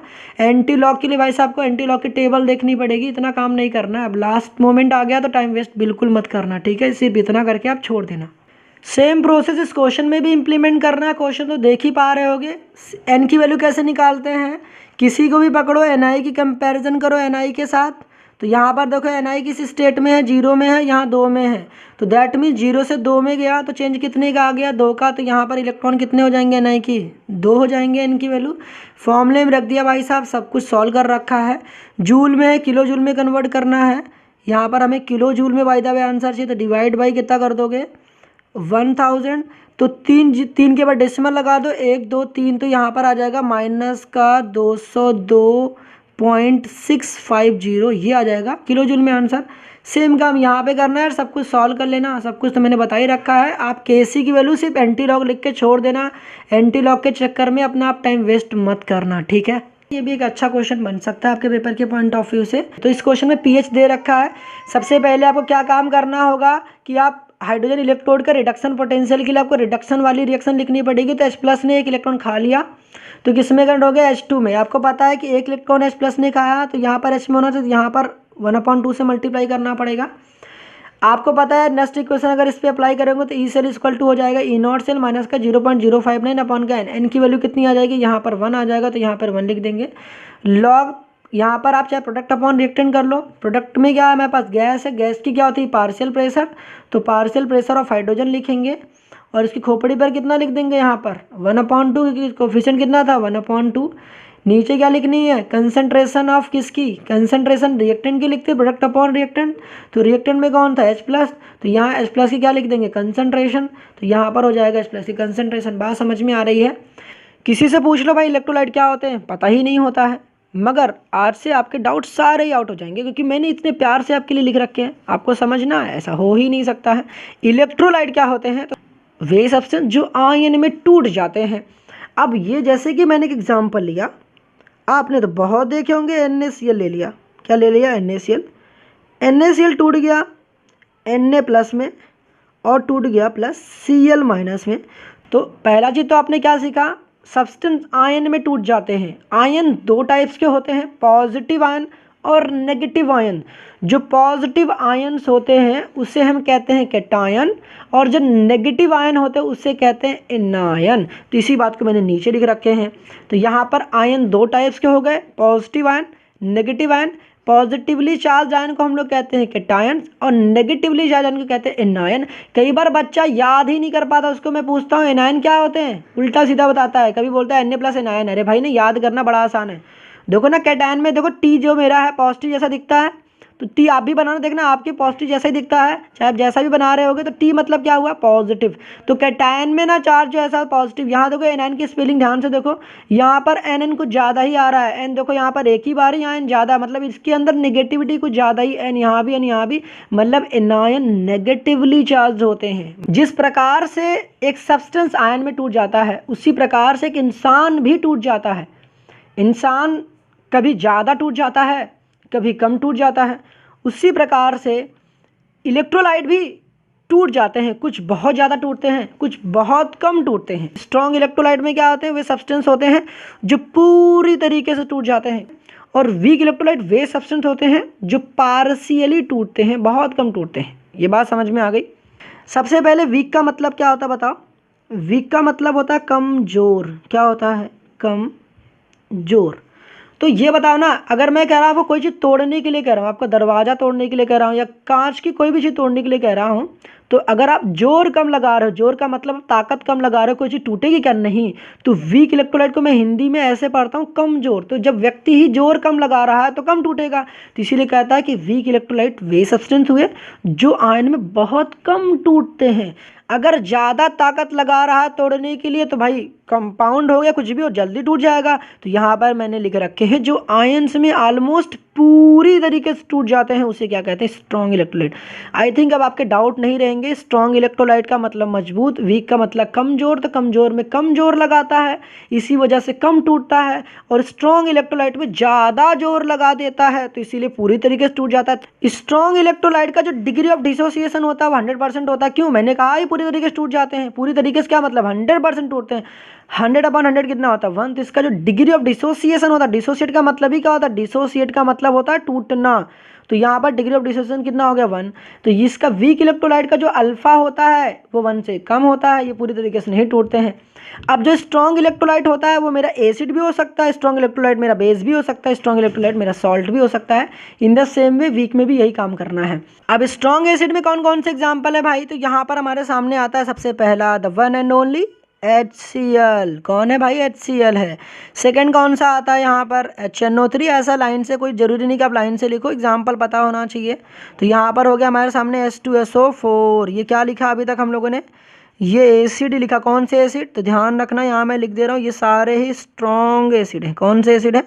स्ट्रॉन्ग एसिड एक स्ट्रॉन्ग इलेक्ट्रोलाइट होते हैं, मतलब स्ट्रॉन्ग जो बेस होते हैं, स्ट्रॉन्ग जो बेस होते हैं वो स्ट्रॉन्ग इलेक्ट्रोलाइट होते हैं। स्ट्रॉन्ग बेस के एग्जाम्पल बता दो। NaOH और दूसरा कौन सा? KOH। भाई इतना ज़्यादा ऑर्गेनिक वगैरह में यूज़ हो रखा है ना NaOH KOH, तो पूछो मत भाई, तू ध्यान देना ना, तेरे खुद भी दिख जाएगा NaOH और KOH। अच्छा, एसिड और बेस आपस में रिएक्शन करते क्या बनता है? सॉल्ट बनता है, पता होगा ना। तो यहाँ पर क्या एग्जाम्पल लिख सकता हूँ मैं? NaCl लिख दूँ मैं यहाँ पे? देख भाई लिख दे रहा हूँ मैं, NaCl हो जाएगा। और यहाँ पर क्या लिख सकते हैं? KCl हो जाएगा। और बाकी सब इतने एग्जाम्पल रखो, सफिशियंट है, ज़्यादा दिमाग में नहीं रखना है। तो ये हमारे पास क्या हो गया? सॉल्ट हो गए। 2-4 और लिखना तो लिख लो। फेमस वाली मैं लिख रहा हूँ जो ज़्यादा यूज़ हो रहा होगा चैप्टर में। नहीं भी याद रहा कोई दिन मुझसे एक बार देख लोगे, कुछ आइडिया तो मिल जाएगा ना कि अच्छा मैंने देखे तो कुछ ऐसा। तो जी हाँ, इस वजह से एग्जाम्पल लिख दे रहा हूँ मैं। तो BaCl2 वगैरह लिख सकते हो। ठीक है, ये सब क्या है? स्ट्रॉन्ग सॉल्ट है, मतलब कि इनको अगर पानी में डाल दो ना पूरी तरीके से टूट जाते हैं भाई, पूरी तरीके से। तो वीक में बाय द वे आपके पूछता है वीक एसिड कौन से होते हैं? ध्यान रखना कि जो भी हमारे पास ऑर्गेनिक एसिड होते हैं, दैट इज CH3COOH। नाम पता है इसका? नाम भाई बड़ा पता होना चाहिए। इसका नाम है एसिटिक एसिड। कौन सा एसिड? Acetic acid. कहाँ पाई जाती है? विनेगर में। सुना था ना, क्लास 10th में पढ़ा था आपने। उसी तरीके से हमारे दूसरा आता है HCOOH। क्या होता है? HCOOH। इसका नाम क्या होता है? Formic acid. कौन सी एसिड? Formic acid. तीसरा एग्जाम्पल कौन सा हो गया? HCN। HCN कौन सी एसिड होती है? Hydrogen cyanide. कहाँ पाई जाती है भाई? एप्पल में। सेब खाया है ना? सेब में साइनाइड पाया जाता है। जो उसकी सीड होती है ना, उसके बीज होती है, उसमें साइनाइड जहर होती, जहर। अच्छा ऐसी बात है। हाँ भाई। बेस में कौन से एग्जाम्पल बताओगे? बेस में मैं सिर्फ एक एग्जाम्पल लिखूंगा, वो भी वीक बेस में, अमोनियम हाइड्रोक्साइड। कौन सा हाइड्रोक्साइड? Ammonium hydroxide. कैसा बेस है? वीक बेस है। सॉल्ट में, सॉल्ट यहाँ पर मैं बिल्कुल ना लिखने वाला, ठीक है, आप लिखना होगा लिख लेना, सॉल्ट इसके पूछते नहीं है। ये 5 नाम आपको आपकी स्क्रीन के सामने दिखाई दे रहे हैं। जी हाँ, ये नाम ऐसे नाम है ना कि आपको पेपर में 101% देखने को मिलेंगे। स्पेशली ये 3 भाई, इनके नाम से लेके, इनके फॉर्मूला से लेके, इनकी यूनिट्स तक 101% इंपॉर्टेंट है। तो प्लीज़ इसको मत छोड़ना। ये दोनों के फॉर्मूलाज, डेफिनेशन नहीं पूछता है, इन तीनों के डेफिनेशंस, फॉर्मूलाज, यूनिट सब पूछता है। तो अभी समझना स्टार्ट करते हैं। सबसे पहले हम लोग बात करना स्टार्ट करते हैं रेजिस्टेंस को। तो रेजिस्टेंस को हम लोग R से रिप्रेजेंट करते हैं। रेजिस्टेंस का इन जनरल मतलब क्या होता है? रुकावट होता है। क्योंकि इसकी डेफिनेशन नहीं पूछी जाती, इस वजह से मैं यहाँ आपको डेफिनेशन नहीं लिख रहा हूँ, क्योंकि हम लोग को इसके फॉर्मूले से मतलब है, यूनिट से मतलब है। तो रेजिस्टेंस इज इक्वल टू क्या होता है? रो L/A। जो L/A होता है इसको हम लोग सेल कॉन्स्टेंट कहते हैं। और सेल कॉन्स्टेंट को हम लोग किससे रिप्रेजेंट करते हैं? जिस स्टार से भी रिप्रेजेंट करते हैं। यहाँ पर जो रेड कलर से आपको ना P टाइप का कुछ दिख रहा है, तो ये है रेजिस्टिविटी। क्या लिखा हुआ है? रेजिस्टिव। तो रेजिस्टेंस इक्वल टू क्या होता है? रेजिस्टिविटी इनटू का सेल कांस्टेंट। तो यूनिट ऑफ रेजिस्टेंस क्या हो गया? ओम। आपको यहाँ पर ए लिखा है, ए का मतलब क्या होता है? एरिया। तो एरिया का फॉर्मूला क्या होता है? एरिया ऑफ सर्कल पढ़ रखा है, तो यहाँ पर होता है पाई आर स्क्वायर। क्वेश्चन में आपको कुछ न्यूमेरिकल्स करने के लिए रिक्वायरमेंट होगी, वहाँ डायमीटर क्वेश्चन में गिवन होगा, ठीक है, डायमीटर दिया होगा, तो रेडियस निकालने के लिए हमें क्या करना पड़ेगा? डिवाइडेड बाई 2 करना पड़ जाएगा, ठीक है। जी इक्वल टू क्या होगा? 1/r होता है। कंडक्टेंस रेजिस्टेंस का उल्टा होता है, देखो कंडक्टेंस एन सारा conductance resistance, conductance is equal to 1 resistance. तो यूनिट ऑफ जी क्या होता है? देखो यहाँ पर रेजिस्टेंस की यूनिट क्या होती है? यहाँ पर 1/ओम रखोगे, जब भी 1/ओम यहाँ रखोगे तो ऊपर लेके जाओगे, इन्वर्स में उल्टा हो जाएगा, तो ओम इन्वर्स हो जाएगा, क्योंकि उल्टा होता है। इसी ओम इन्वर्स को हम लोग सीमन चिल्लाते हैं, बहुत बार इस्तेमाल होगा भाई पेपर में, चाहे ओम लिखा हो चाहे सीमन लिखा गया हो, डरना मत। कंडक्टिविटी को क्या कहते हैं? और हम लोग कंडक्टिविटी को कैसे रिप्रेजेंट कर रहे होते हैं? Conductivity is also known as specific conductance. दिमाग में रखना, क्वेश्चन जब करने जा रहे होगे, पढ़ के गए थे कंडक्टिविटी, जब भी क्वेश्चन में बार बार चिल्ला रहा होगा फाइंड आउट स्पेसिफिक कंडक्टेंस, अब आप तो बोर आ गए कि भाई का स्पेसिफिक कंडक्टेंस तो मैं तो पढ़ के नहीं आता, तो दिमाग में रख लेना conductivity is also known specific conductance. तो देखो जैसा कि मैंने बताया था, कंडक्टेंस जो था रेजिस्टेंस का उल्टा था, तो कंडक्टिविटी किसकी उल्टी होगी? रेजिस्टिविटी। विटी लग रहा है, कंडक्टिविटी रेजिस्टिविटी की उल्टी थी, कंडक्टेंस रेजिस्टेंस का उल्टा था, तो यहाँ पर the reciprocal of resistivity is known as conductivity. तो के इक्वल टू क्या हो जाएगा? 1/p। पी नहीं है, रो है, तो रो क्या मतलब हो गया? रेजिस्टिविटी है, पीछे भी बताया था ना रेजिस्टेंस वाले फॉर्मूले में, R equal to rho L upon का है, तो वही वाला है। तो यूनिट ऑफ के, जो के की यूनिट होती है ना, वो दिमाग में रख लेना भाई, साइमन सेंटीमीटर इनवर्स। तो अभी मैंने कहा था ना, ये जो साइमन है, क्वेश्चन में आपको साइमन की जगह क्या लिखेगा? यहाँ पर लिखा रहेगा ओम इनवर्स। साइमन का मतलब क्या होता है? ओम इनवर्स सेंटीमीटर की पावर -1 भी लिखा मिलेगा, तो घबराना मत। इस साइमन का मतलब क्या होता है? ओम इनवर्स, ठीक है। अच्छा, नेक्स्ट आता है मोलर कंडक्टिविटी क्या होती है। देखो इनकी डेफिनेशन एक बार सुन लो, अभी हम लोग इसको बहुत अच्छे समझ रहे होंगे। क्या बोला गया? मोलर कंडक्टिविटी क्या होती है? The conductivity of electrolytic solutions containing 1 mole of electrolyte. एक ऐसा इलेक्ट्रोलाइटिक सॉल्यूशंस जिसमें 1 मोल ऑफ इलेक्ट्रोलाइट प्रेजेंट हो, उसकी जो कंडक्टिविटी निकल कर आती है, उसे हम क्या कह रहे होते हैं? मोलर कंडक्टिविटी कह रहे होते हैं। ये कोई सोल्यूशन था, उस सोल्यूशन में क्या अच्छी बात हो गई? 1 मोल ऑफ इलेक्ट्रोलाइट हो गया। क्या हो गया? 1 मोल ऑफ इलेक्ट्रोलाइट हो गया। अब ध्यान रखना, अभी आगे जब हम लोग क्वेश्चन कर रहे होंगे ना, ये बात देखना फिक्स है, यही इंपॉर्टेंट है पेपर के पॉइंट ऑफ व्यू से। जब भी आप मोलर कंडक्टिविटी को डिफाइन कर रहे होगे, आप इसको तो लिखना छोड़ ही नहीं सकते। मोलर कंडक्टिविटी डिफाइन करी जाती है 1 मोल ऑफ इलेक्ट्रोलाइट की, मतलब कि 1 मोल ऑफ इलेक्ट्रोलाइट क्या हो चुके हैं? फिक्स हो गए हैं। तो मोलर कंडक्टिविटी का फॉर्मूला क्या हो गया? कप्पा। कप्पा क्या है भाई? कंडक्टिविटी इंटू का 1000 अपॉन का एम। एम क्या है? मोलैरिटी। समझ में आ रही है? ध्यान रखना, कप्पा की यूनिट क्वेश्चन में हम लोग हमेशा साइमन सेंटीमीटर इनवर्स में ही सॉल्व कर रहे होंगे, तो कप्पा की यूनिट आप यही याद करना जो मैंने लिख रखे हैं। दूसरी की मोलर कंडक्टिविटी की यूनिट जो मैंने लिख रखे हैं, आपको यही याद करनी, unit of molar conductivity siemens centimetre square mol inverse. Limiting molar conductivity is also known as molar conductivity at infinite dilution. तो इतनी बातों समझ में आ गई होगी। अब बात कर लेते हैं डायल्यूशन की, that is most important for your examination, ठीक है। तो प्लीज़ उसको भी स्किप मत करना। कि वाटर को ऐड करने से किसी इलेक्ट्रोलाइटिक सॉल्यूशंस में, और इलेक्ट्रोलाइटिक सॉल्यूशंस में हमने क्या ले रखा है? एक बार स्ट्रॉन्ग लिया है, एक बार स्ट्रॉन्ग इलेक्ट्रोलाइट लिया, और एक बार वीक इलेक्ट्रोलाइट ले रखा है। तो मेरे इस स्ट्रॉन्ग इलेक्ट्रोलाइट में वाटर ऐड करने से इन 5 चीज़ों पर क्या इफेक्ट पड़े, और मेरे इस वीक इलेक्ट्रोलाइटिक सॉल्यूशंस में वाटर को ऐड करने से इन चीज़ों पर क्या इम्पैक्ट पड़ा, कोई चीज़ इंक्रीज़ करी डिक्रीज़ करी, क्या हुआ। अब इसी को हम लोग फिर से समझते हैं नेक्स्ट पेज में। अभी तक इतनी बात तो समझ में आ गई होगी कि डाइल्यूशन का कनेक्शन किससे है? पानी से है। डाइल्यूशन को इंक्रीज़ करने का मतलब क्या होता है कि आपको कंटेनर में वाटर की अमाउंट को इंक्रीज़ करना है। दूसरी चीज़ कि जैसा कि मैंने स्टार्टिंग में बता रखा कि मोल जो हमारे इलेक्ट्रोलाइट के हैं वो फिक्स है। क्या है? मोल फिक्स है। किसके? इलेक्ट्रोलाइट के। अगर मोल फिक्स हुआ दैट मीन्स वॉल्यूम इंक्रीज़ कर रहे हैं। वाटर को इंक्रीज़ करना मतलब मैंने बताया वॉल्यूम को इंक्रीज़ कर रहे हैं। अगर आपने वॉल्यूम को इंक्रीज़ कर दिया दैट मीन्स आप कंसंट्रेशन डिक्रीज़ करें, क्योंकि कंसंट्रेशन और वॉल्यूम में क्या है? इन्वर्स रिलेशन है। ये बात समझ में आ रही है? वॉल्यूम का इंक्रीज करने का मतलब ये हुआ कंसंट्रेशन डिक्रीज कर जाएगी, बिकॉज वॉल्यूम और कंसंट्रेशन में इन्वर्स रिलेशन है, जैसा कि देख सकते हैं कि ऊपर है और ये नीचे है, अपॉन में है। क्योंकि मोल तो हम बढ़ा घटा सकते नहीं, क्योंकि डेफिनेशन में ही कहा गया है कि मोल आपके फिक्स हैं, वो कितने हैं, 1 मोल ऑफ इलेक्ट्रोलाइट।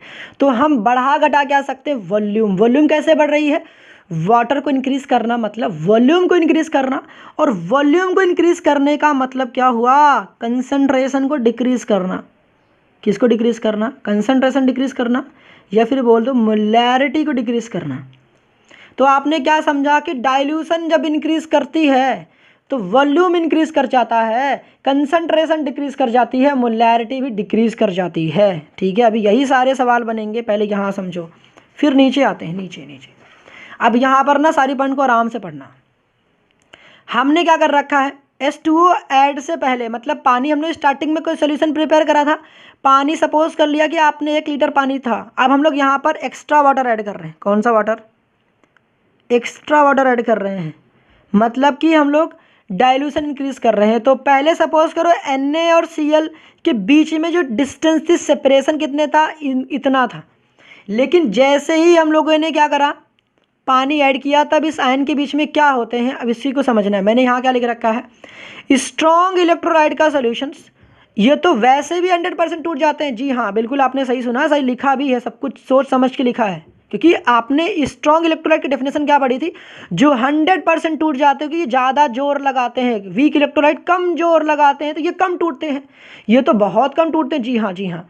अब यही इफेक्ट हम देखना चाह रहे हैं, अगर पानी मिला दें तो क्या ऐसा होगा कि कोई ज़्यादा टूटेगा कम टूटेगा। जी हाँ, इस वाले स्ट्रॉन्ग इलेक्ट्रोलाइट में तो हमने यही सीखा था ना कि अगर इसको जैसे ही पानी में मिलाया जाता है, चाहे 1 लीटर हो चाहे आधा लीटर हो, ये तो वैसे भी पानी में जैसे डाला जाएगा तुरंत आयन में टूट जाएगा।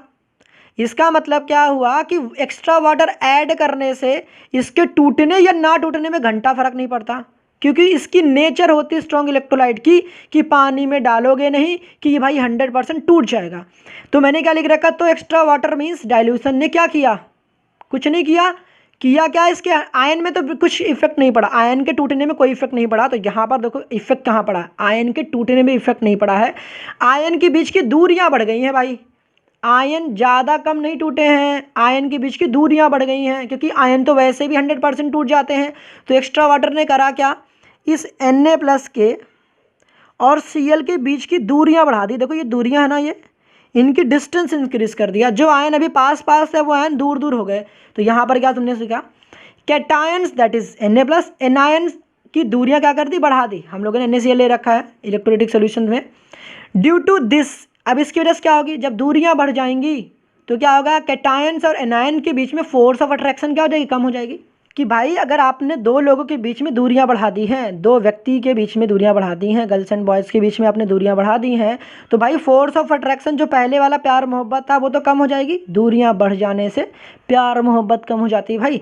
As a result of which, जिसके फलस्वरूप क्या हुआ, कैटायंस और एनायंस बहुत रफ्तार से अब दौड़ते हैं, बहुत रफ्तार से नहीं, यहाँ मीडियम रफ्तार से तो दौड़ ही लेते हैं। दैट मीन्स उनकी मोबिलिटी इंक्रीज करेगी। मोबिलिटी का मतलब मैंने क्या कहा था, मूवमेंट का मतलब भाग दौड़ से है। अब दूसरी कंडीशन लेते हैं, वीक इलेक्ट्रोलाइट, ये तो बहुत कम टूटते तो हम पहले से जानते हैं। अब डाइल्यूशन ने क्या किया, मैंने यहाँ क्या लिख रखा है, जैसे जैसे हम पानी ऐड करते रहते हैं, जैसे जैसे पानी ऐड करते रहते हैं, होता क्या है कि जो इसके आयन पहले टूट रहे थे 5%, अब और ज़्यादा टूटने लगे। That means degree of dissociation increase कर, डिसोसिएट का मतलब क्या होता है, टूटना। अब आयन और टूटने लगे, जितना ज़्यादा हम लोग पानी ऐड करते जाते हैं, जितना ज़्यादा पानी ऐड करते जाते हैं उतनी ज़्यादा डिग्री ऑफ डिसोसिएशन होती रहती है। दैट मीन्स आयन उतने ज़्यादा टूटते हैं। तो हम ये कह सकते हैं कि यहाँ पर आयन और ज़्यादा टूटते हैं, क्योंकि ये तो बहुत कम टूट रहे थे, पानी ऐड करने से हुआ क्या, ये और जो CH3Cl होता है और ज़्यादा टूटने लगा। तो यहाँ पर नंबर ऑफ आयन्स इंक्रीज कर जाते हैं।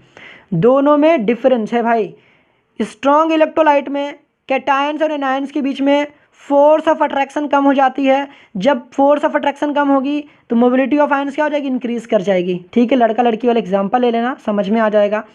इन द सेम वे हम लोगों ने कहा कि अगर वीक इलेक्ट्रोलाइट ले लेंगे तो यहाँ पर क्या हो जाएगा, डाइल्यूशन करने से ये तो बहुत कम टूटते हैं, तो पानी मिला के हम लोग कर ही क्या रहे हैं, और तोड़ना चाह रहे होंगे। तो यहाँ पर जब ज़्यादा टूटना मतलब क्या होता है, डिग्री ऑफ डिसोसिएशन इंक्रीज करना, टूटने को ही कहते हैं अंग्रेजी में डिसोसिएशन। तो डिग्री ऑफ डिसोसिएशन इंक्रीज कर जाएगी। अब कोई चीज़ ज़्यादा टूटेगी तो ऑब्वियस सी बात है वरना भाई कि नंबर ऑफ आयन्स भी ज़्यादा मिल रहे होंगे। तो वीक इलेक्ट्रोलाइट में आपने क्या देखा कि नंबर ऑफ आयन्स इंक्रीज कर जाते हैं। क्यों? क्योंकि डिग्री ऑफ डिसोसिएशन इंक्रीज कर जाती है।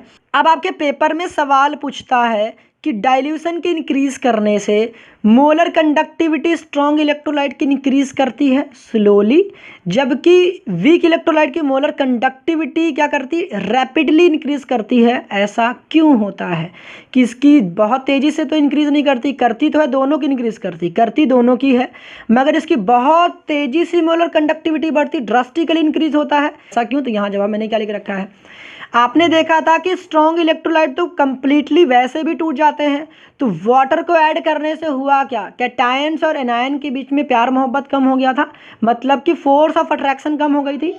मोबिलिटी ऑफ आयंस इंक्रीज करी क्यों थी? तो आपको अगर किसी ने पूछा कि स्ट्रॉन्ग इलेक्ट्रोलाइट में मोबिलिटी ऑफ आयंस इंक्रीज करी थी, जी हाँ करा तो था। मोबिलिटी ऑफ आयंस इंक्रीज इसलिए कर पाई थी कि कैटायंस और एनायंस के बीच में फोर्स ऑफ अट्रैक्शन कम हो गया था। ठीक है, अगर वीक इलेक्ट्रोलाइट की बात करोगे तो यहाँ पर क्या हो गया था कि डिग्री ऑफ डिसोसिएशन इंक्रीज कर गया था। जितना ज़्यादा पानी ऐड करते जा रहे थे डिग्री ऑफ डिसोसिएशन इंक्रीज कर गया था, नंबर ऑफ आयन ज़्यादा मिल रहे थे, नंबर ऑफ आयन ज़्यादा टूट रहे थे। तो दैट मीन्स हम ये कह सकते हैं कि वीक इलेक्ट्रोलाइट में डिग्री ऑफ डिसोसिएशन इंक्रीज कर जाती है, और डिग्री ऑफ डिसोसिएशन के इंक्रीज करने से नंबर ऑफ आयन्स क्या कर जाते हैं, इंक्रीज कर जाते हैं। इस वजह से वीक इलेक्ट्रोलाइट की जो मोलर कंडक्टिविटी होती है just because of number of ions and degree of dissociation. यहाँ पर आपको मैं ना 100 बात की एक बात नोट डाल के लिखवा देता हूँ कि ये सारे पॉइंट में क्या करना है। अगर आपने डाइल्यूशन इंक्रीज करा, अगर आपने डाइल्यूशन को इंक्रीज कर दिया, तो याद रखना कि तीनों पॉइंट कौन सी, molar conductivity, conductance and degree of dissociation, ये सारे के सारे इंक्रीज कर जाते हैं। सारे के सारे क्या कर जाते हैं, ये तीनों के तीनों इंक्रीज कर जाते हैं। तो ध्यान रखना, मैं बार बार बोल रहा हूँ डाइल्यूशन इंक्रीज करना है। डाइल्यूशन इंक्रीज करने का मतलब क्या होता है, पानी को इंक्रीज करना है, तो मोलर कंडक्टिविटी भी बढ़ जाती है, कंडक्टेंस भी बढ़ जाती है, और डिग्री ऑफ डिसोसिएशन भी इंक्रीज कर जाती है। बट हमेशा मेरी हैबिट हमेशा से रही है, डाइल्यूशन में इंक्रीज करता हूँ। ठीक है, डाइल्यूशन को इंक्रीज करने से KMC क्या हो जाती है, डिक्रीज कर जाती है। What is KMC?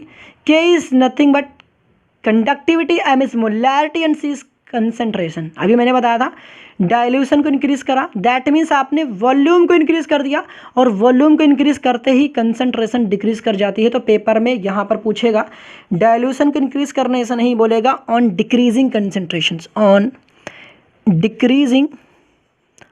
Decreasing concentrations. मैंने आपको डाइल्यूशन से सारी कहानी समझा रखी, पेपर में पूछेगा कि बताओ कंसंट्रेशन डिक्रीज करने से मोलर कंडक्टिविटी इंक्रीज कर जाती है slowly, while molar conductivity weak electrolyte की रैपिडली इंक्रीज करी जाती है। जवाब सब कुछ वैसे लिखना, कुछ गलत नहीं है, सब कुछ सेम है। आप चाहे तो बोल दो डाइल्यूशन को इंक्रीज करने से, या फिर कह दो कंसंट्रेशन को डिक्रीज करने से। तो जब डाइल्यूशन इंक्रीज कर जाती है तो कंसंट्रेशन डिक्रीज कर जाता है। ये बात समझ में आ गई कि जब भी हमारे सामने स्ट्रॉन्ग इलेक्ट्रोलाइट होगा तो मोलर कंडक्टिविटी और कंसंट्रेशन के बीच में ग्राफ कैसा होता है, नेचर, और अगर हमारे पास वीक इलेक्ट्रोलाइट होगा तो मोलर कंडक्टिविटी और कंसंट्रेशन के बीच में ग्राफ का नेचर कैसा होगा। जब भी ग्राफ को पढ़ रहे होगे याद रखना राइट टू लेफ्ट पढ़ो। कैसे पढ़ोगे, राइट से लेफ्ट की तरफ आना, इधर की तरफ। तो ग्राफ को पढ़ना ऐसे है, कैसे पढ़ना है, इधर से ऐसे। तो आपने एक चीज़ ऑब्जर्व करा, आपको पता है ये नंबर लाइन है भाई, नंबर लाइन, तो इसका ये तो पता नहीं यहाँ ओरिजिन होती है। जैसे जैसे आप कंसंट्रेशन को दो डिक्रीज कर रहे हो, क्या कर रहे हो, कंसंट्रेशन अगर आप डिक्रीज कर रहे हो, सपोज करो कंसंट्रेशन टेंड्स कर रहा है जीरो को, मतलब देखो आप कंसंट्रेशन क्या करते रहे, जीरो, तो आपको पता है ना कि ये पूरी वाई एक्सिस पे क्या जा रही है, जो हमारी मोलर कंडक्टिविटी हो रही है, उससे ये पता चला कि जो मोलर कंडक्टिविटी है वो टेंड कर रही इन्फिनिटी को।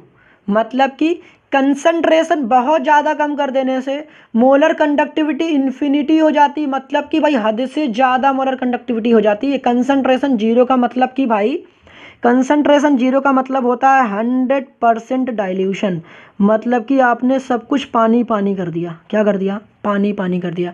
कंसंट्रेशन जीरो का मतलब क्या हुआ? 100% डाइल्यूशन कर दिया। आपने सोचा कि भाई पानी इतना ऐड कर देता हूँ, इतना ऐड कर देता हूँ कि डिग्री ऑफ डिसोसिएशन भाई इंक्रीज कर दूँ, ठीक है, तो वही काम कर रखा है। तो यहाँ पर वीक इलेक्ट्रोलाइट में क्या होता है कि जो मोलर कंडक्टिविटी होती है, ग्राफिकली हम लोग निकाल नहीं पाते हैं, बट फील तो आ ही रहा है कि कंसंट्रेशन जीरो कर रहे हैं तो मोलर कंडक्टिविटी टेंड किसको करे? इन्फिनिटी को। जबकि यहाँ पर क्या होता है स्ट्रॉन्ग इलेक्ट्रोलाइट के केस में, इस ग्राफ को, जो आपको ये लीनियर ग्राफ दिख रहा है, अगर इसको हम लोग क्या करें, इसको एक्स्ट्रापोलेट करते, एक्सटेंड करते हैं, तो जिस पॉइंट पे ये कट करती है बोलते हैं लिमिटिंग मोलर कंडक्टिविटी। कोई पूछे लिमिटिंग मोलर कंडक्टिविटी क्या होता है, तो कह देना कि इस पॉइंट पे कंसंट्रेशन क्या हो जाती है? जीरो हो जाती है, और जो मोलर कंडक्टिविटी हो जाती है क्या हो जाती है? वो इनफाइनाइट हो जाती है। क्या हो जाती है यहाँ पर? इसी को हम लोग ऐसे भी कह सकते हैं कि जो मोलर कंडक्टिविटी होती है वो इनफाइनाइट हो जाती है। या फिर यहाँ पर हम ये भी कह सकते हैं कि इस वाले पॉइंट पर हम लोगों ने 100% क्या कर रखा है? 100% डाइल्यूशन कर दिया है। क्योंकि कंसंट्रेशन जीरो का मतलब क्या होता है भाई, बता दो? कंसंट्रेशन जीरो का मतलब ही होता है 100% डाइल्यूशन कर देना। तो इस वाले पॉइंट को ही हम लोग लिमिटिंग मोलर कंडक्टिविटी भी कहते हैं, इसी पॉइंट को हम लोग molar conductivity at infinite dilution के नाम से भी जानते हैं। तो ये बात तो समझ में आ गया होगा ग्राफ कैसा स्ट्रॉन्ग इलेक्ट्रोलाइट का होता है और वीक इलेक्ट्रोलाइट का भी कैसा होता है। जैसे कि आपको पता होगा कि यार आर का मतलब क्या होता है? रेजिस्टेंस। रेजिस्टेंस इक्वल टू क्या होता है? रो एल बाई ए। ये रो क्या है? रेजिस्टिविटी होती है, ठीक है। इसकी यूनिट आपको दिमाग में रखनी है। क्या आपको ये ऐसा सिंबल मिलेगा, या फिर इसी को हम लोग क्या बोलते हैं? ओम बोलते हैं। जी का मतलब क्या होता है? कंडक्टेंस। कंडक्टेंस बराबर होता है रेजिस्टेंस के रेसिप्रोकल के। ध्यान रखना, देखो कंडक्टेंस था तो एंस था, रेजिस्टेंस था एंस था, तो कंडक्टेंस रेजिस्टेंस के रेसिप्रोकल होता है। तो जब ये ओम था तो ये ओम इन्वर्स हो जाएगा। जब भी इन्वर्स होता है मतलब वो रेसिप्रोकल, खोपड़ी पे -1 लगा देते हैं। यहाँ पर देखो -1 लगा दिया, तो यहाँ पर ध्यान रखना ओम इन्वर्स को हम लोग साइमन चिल्ला रहे होंगे, तो अभी न्यूमेरिकल्स में बहुत ज़्यादा आपको साइमन साइमन दिखेगा। इस वजह से जो ज़्यादा इंपॉर्टेंट है उसको मैंने येलो कलर से आपको हाईलाइट कर रखा है। क्वेश्चंस में आएगा सेल कांस्टेंट। तो सेल कांस्टेंट क्या होता है कि ये देखो ना, रेजिस्टेंस के फॉर्मूले में जो L/A था, इसी L/A को हम लोग सेल कांस्टेंट कहते हैं, जिसको हम लोग G स्टार से भी रिप्रेजेंट करते हैं। नेक्स्ट आता है कंडक्टिविटी। कंडक्टिविटी को कैसे रिप्रेजेंट करते हैं, जो कि क्या होता है? कंडक्टिविटी बराबर होता है 1 रेजिस्टिविटी। देखो इसके नाम में विटी लगा था ना, कंडक्टिविटी रेजिस्टिविटी के रेसिप्रोकल होता है और कंडक्टेंस रेजिस्टेंस के रेसिप्रोकल होता है, ठीक है। अब क्या काम करना है? कंडक्टिविटी बराबर होता है G स्टार अपॉन के आर के। इसकी यूनिट बड़ा इंपॉर्टेंट है भाई, साइमन सेंटीमीटर इनवर्स। ये वाला याद कर लो तो इट्स ओके, नहीं तो अभी मैंने बता रखा था कि यार साइमन का मतलब ही होता है ओम इनवर्स। तो कई बार न्यूमेरिकल में आप बार बार प्रैक्टिस करके जाते हो साइमन सेंटीमीटर इनवर्स, तो कई बार साइमन की जगह पर आपको ओम इनवर्स दे देगा, तो घबराना नहीं है, क्योंकि साइमन का मतलब ही होता है ओम इनवर्स, ठीक है। नेक्स्ट आता है मोलर कंडक्टिविटी। तो मोलर कंडक्टिविटी की जो यूनिट होगी वो Simon centimetre square mol inverse में होगी। जब भी क्वेश्चंस करने जाओगे तो सबसे पहला आपका फोकस होना चाहिए यूनिट्स पर, ठीक है। तो यहाँ पर Simon centimetre square mol inverse, और के की यूनिट हमेशा भाई किस में रखोगे? साइमन सेंटीमीटर इनवर्स में, ठीक। नेक्स्ट आता है डिग्री ऑफ डिसोसिएशन, जिसको हम लोग अल्फा कहते हैं। अल्फा इक्वल टू क्या होता है? Molar conductivity eight given concentration. Question में ये दिया होता है, आप पहचानोगे कैसे? क्वेश्चन में यहाँ पर कुछ न्यूमेरिकल वैल्यू दी होगी, यहाँ पर लिखा होगा m, जैसे लिख देगा 2m, तो 2m लिखा गया, दैट मीन्स आपको ये वाली वैल्यू दे रखी है molar conductivity eight given concentration, और ये वाली वैल्यूज आपको निकालनी पड़ सकती है molar conductivity at infinite dilution या लिमिटिंग मोलर कंडक्टिविटी। अब ये बात तो अभी तक आपको पता चली गई होगी कि चाहे लेमडा एम नॉट बोलो चाहे लेमडा एम इन्फिनिटी बोलो, इन दोनों का ही मतलब क्या होता है? लिमिटिंग मोलर कंडक्टिविटी या फिर limiting molar conductivity at infinite dilution. The electrical resistance of a column of 0.05 molar KOH solutions. अब जैसे आपको दिख जाए ना 0.05 m, इसका मतलब क्या हो गया? आपको मोलैरिटी गिवन है, क्या दे रखा है? मोलैरिटी। अच्छा, फिर उसके बाद बोल रखा ऑफ लेंथ 50 सेंटीमीटर। तो सबसे पहले आप गिवन ही लिख लो, गिवन में क्या क्या दे रखा है आपको? मोलैरिटी गिवन है। जहाँ आपको m दिख जाए तो दैट मीन्स क्या लिखा हुआ है? 0.05 पे क्या दे रखा है? मोलैरिटी दे रखा है। उसके बाद बोल रखा है कि ऑफ लेंथ 50 सेंटीमीटर, तो हमें L दे रखा है कितना? 50 centimetre, and area of cross section is 0.625 centimetre square. मतलब कि हमें जो एरिया दे रखा है वो कितना गिवन है? 0.625 सेंटीमीटर स्क्वायर। एंड यहाँ पर देखो 5 × 10³ ओम लिखा हुआ है। तो यहाँ पर ना क्वेश्चन में कई बार क्या करते हैं, इतनी सारी बीच में लैंग्वेज लिख देते हैं, तो आपको पता होना चाहिए। देखो यहाँ पर ना क्वेश्चन की स्टार्टिंग और एंड पढ़ा करो। तो यहाँ पर देखो बोला गया है इलेक्ट्रिकल रेजिस्टेंस इज, कितना बोला गया है, देखो क्या रखा 5 × 10³ ओम। तो क्वेश्चन की स्टार्टिंग और एंड पढ़ा करो, वहाँ लिखे होते हैं क्या रखा था, इलेक्ट्रिकल रेजिस्टेंस इज 5 × 10³ ओम। तो मैंने अभी आपसे कहा था कि जब भी ओम लिखा हो दैट मीन्स क्या हमें करना है, आर दे रखा, आर का मतलब क्या था, रेजिस्टेंस, रेजिस्टेंस की यूनिट ओम। तो यूनिट पे फोकस करोगे तो इजीली आइडेंटिफाई कर लो क्या कि गिवन है, क्या चीज़ नहीं गिवन है। तो आर हमें दे रखा है, कितना दे रखा है 5 × 10³ और यहाँ पर ओम दे रखा है। हमें देखो पूछा क्या क्या है, कैलकुलेट इट्स रेजिस्टिविटी। रेजिस्टिविटी क्या होती है, रो होता है, तो रो निकालनी है। कंडक्टिविटी पता करनी है, कंडक्टिविटी क्या होता है, के होता है, तो इसका मतलब हमें के निकालना है। उसके बाद हमें पूछ रखा था मोलर कंडक्टिविटी। तो मोलर कंडक्टिविटी क्या होता है, ये होता है मोलर कंडक्टिविटी। यहाँ मैं सॉल्व कर रहा हूँ। तो सबसे पहले आप रेजिस्टेंस इक्वल टू लिखो रो L/A, क्योंकि हमें देखो चाहिए क्या, हमें चाहिए रेजिस्टिविटी। तो यहाँ पर L/A को यहाँ से हटाना पड़ेगा। इसके लिए क्या काम करना पड़ेगा, जब भी देखो हमको ये चाहिए होता है, जब भी कभी इधर अपॉन में हो, जब भी लेफ्ट या राइट की तरफ जा रहा होगा तो ये अपॉन वाली चीज़ चेंज हो जाएगी, नीचे वाली चीज़ ऊपर हो जाएगी, ऊपर वाली चीज़ नीचे। दैट मीन्स कि ये A अपॉन का L हो जाएगा, इंटू का R हो जाएगा, और यहाँ पर क्या आ जाएगा रेजिस्टिविटी। हमें क्वेश्चन में A गिवन था, ऑब्वियसली यार दे रखा था, रखो यहाँ पर 0.625। R भी गिवन था हमें 5 × 10³ और हमारे पास L भी गिवन था, 50। और यहाँ पर हमें निकल करके आएगा रेजिस्टिविटी। अब इसको अगर आप सॉल्व करोगे तो जो आपका आंसर आएगा वो कितना आएगा 62.5। ठीक है, क्या आ जाएगा हमारा आंसर, ये आ जाएगा। यूनिट आप बता देना कि इसकी यूनिट क्या होगी। अब के क्या है, यहाँ पर पहला पार्ट हमारा हो गया, के क्या है कंडक्टिविटी। तो कंडक्टिविटी कैसे निकालोगे, अब कंडक्टिविटी निकालने के लिए देखो क्या तरीका है। के निकालने के लिए हमें क्या काम करना पड़ेगा, 1 रेजिस्टिविटी होता है। के इक्वल टू क्या होता है 1 रेजिस्टिविटी। हम लोग रेजिस्टिविटी निकाल चुके हैं, तो के इक्वल टू क्या होता है 1 रेजिस्टिविटी। तो ये भाई साहब आपके सामने आ जाएगा 0.016। कंडक्टिविटी की यूनिट क्या होती है बताओ, साइमन सेंटीमीटर इनवर्स, बताया था ना। देखो यहाँ पर कंडक्टिविटी की यूनिट क्या होती है, साइमन सेंटीमीटर इनवर्स। तो यहाँ पर लिख दो साइमन सेंटीमीटर इनवर्स। तो ये हमारा क्या जाएगा, के का वैल्यू हो जाएगा। तीसरी क्या पूछ रखी है हमें, तीसरा पूछ रखा हमें लेमडा एम पूछ रखा है। तो तक के इंटू का 1000 अपॉन का एम। तो के हमें पता है ना, देखो के अभी हम लोग निकाल कर आए हैं।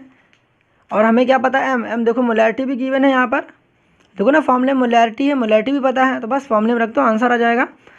तो के की वैल्यू हमें गिवन है ना यहाँ पर 0.016 इंटू का 1000 अपॉन का मोलैरिटी, मोलैरिटी कहाँ गिवन थी 0.05। इसका आंसर आ जाएगा 320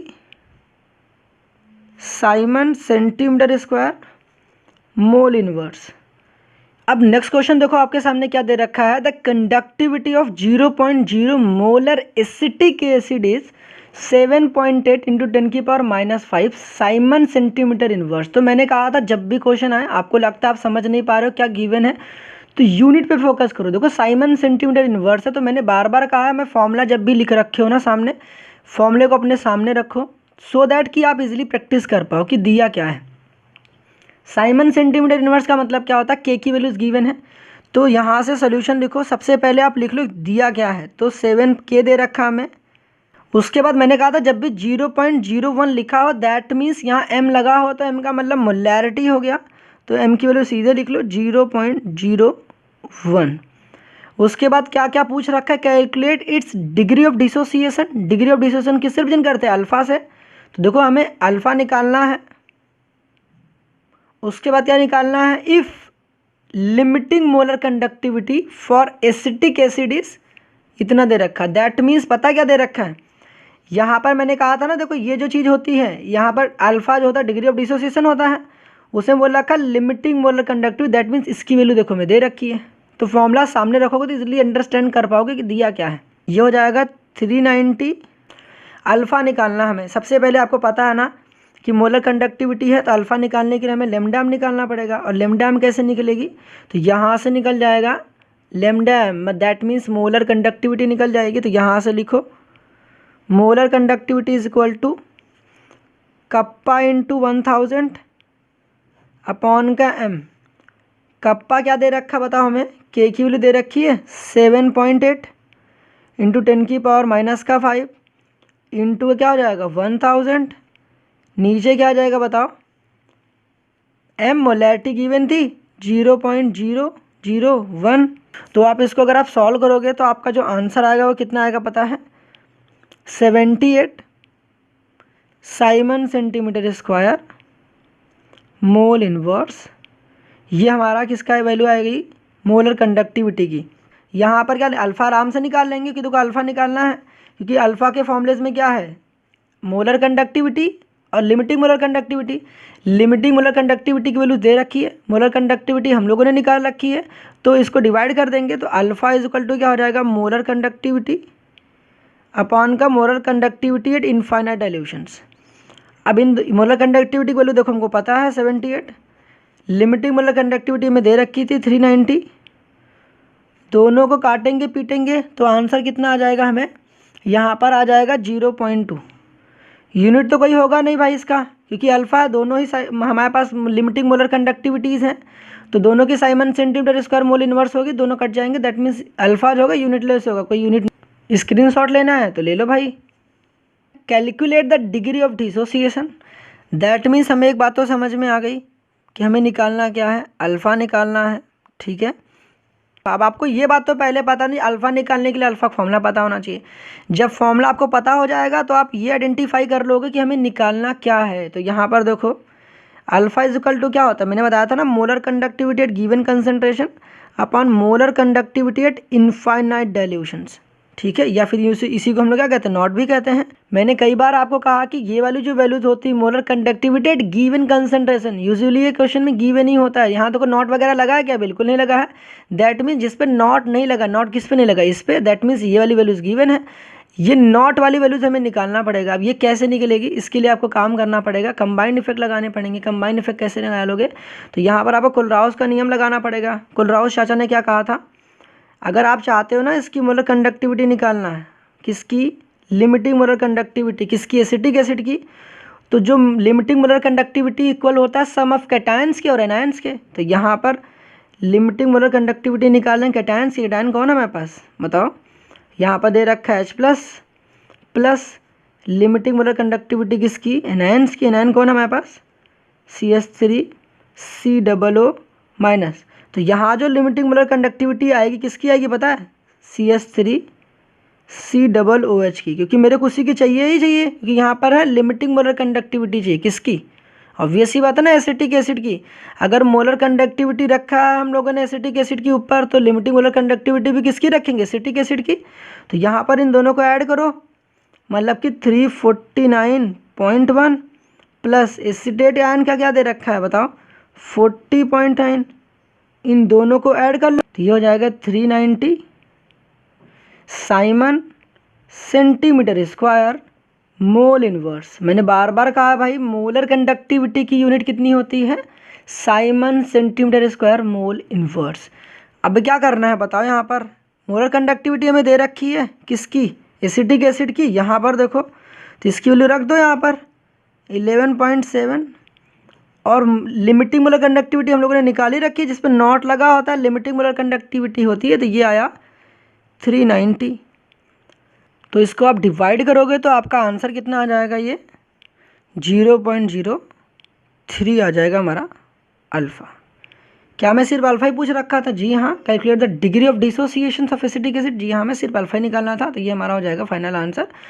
ये वाली पॉइंट इंपॉर्टेंट थी भाई, तो इसको दिमाग में रखना। अब ये क्वेश्चन देखो काफ़ी प्यारा क्वेश्चन है।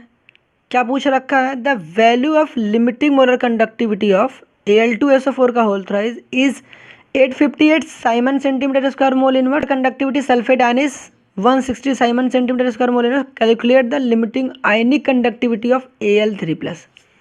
अब इसको तो भाई करने के लिए आपको कुलराउस का नियम आपने भी पढ़ा था, तो उसको अच्छे से आना चाहिए।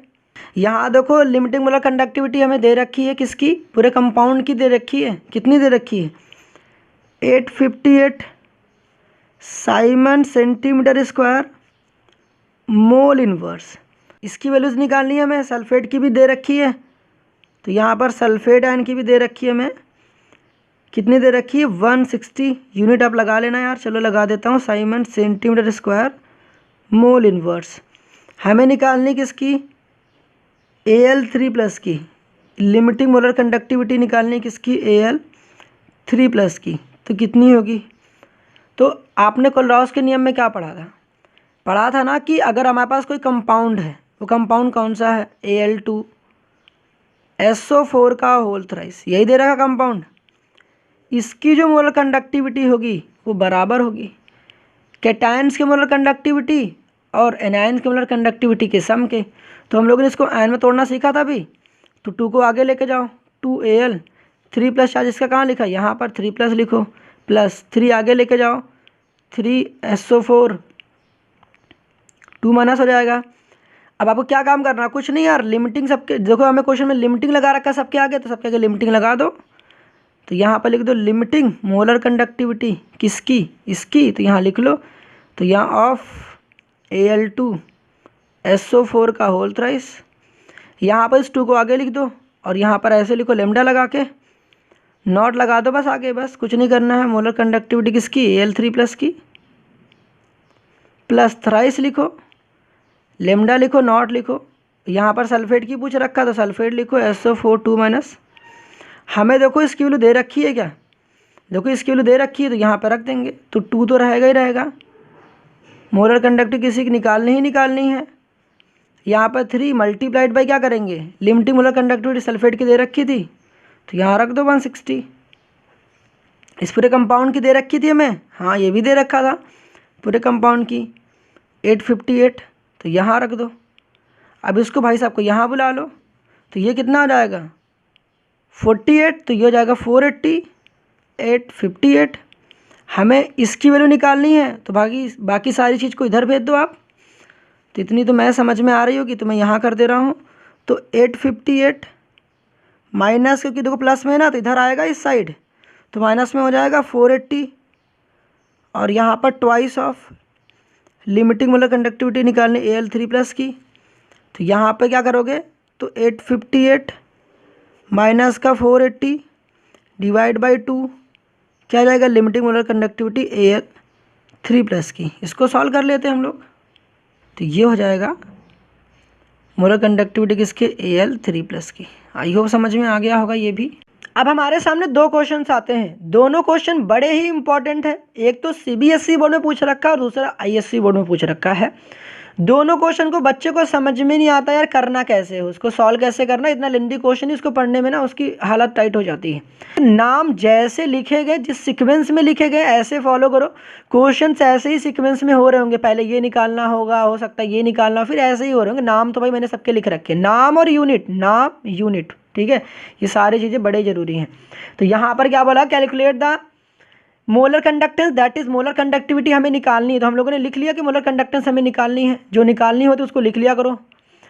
एट दिस कंसंट्रेशन बोला गया specific conductance of 0.1 molar KCl is, इतना दे रखा है।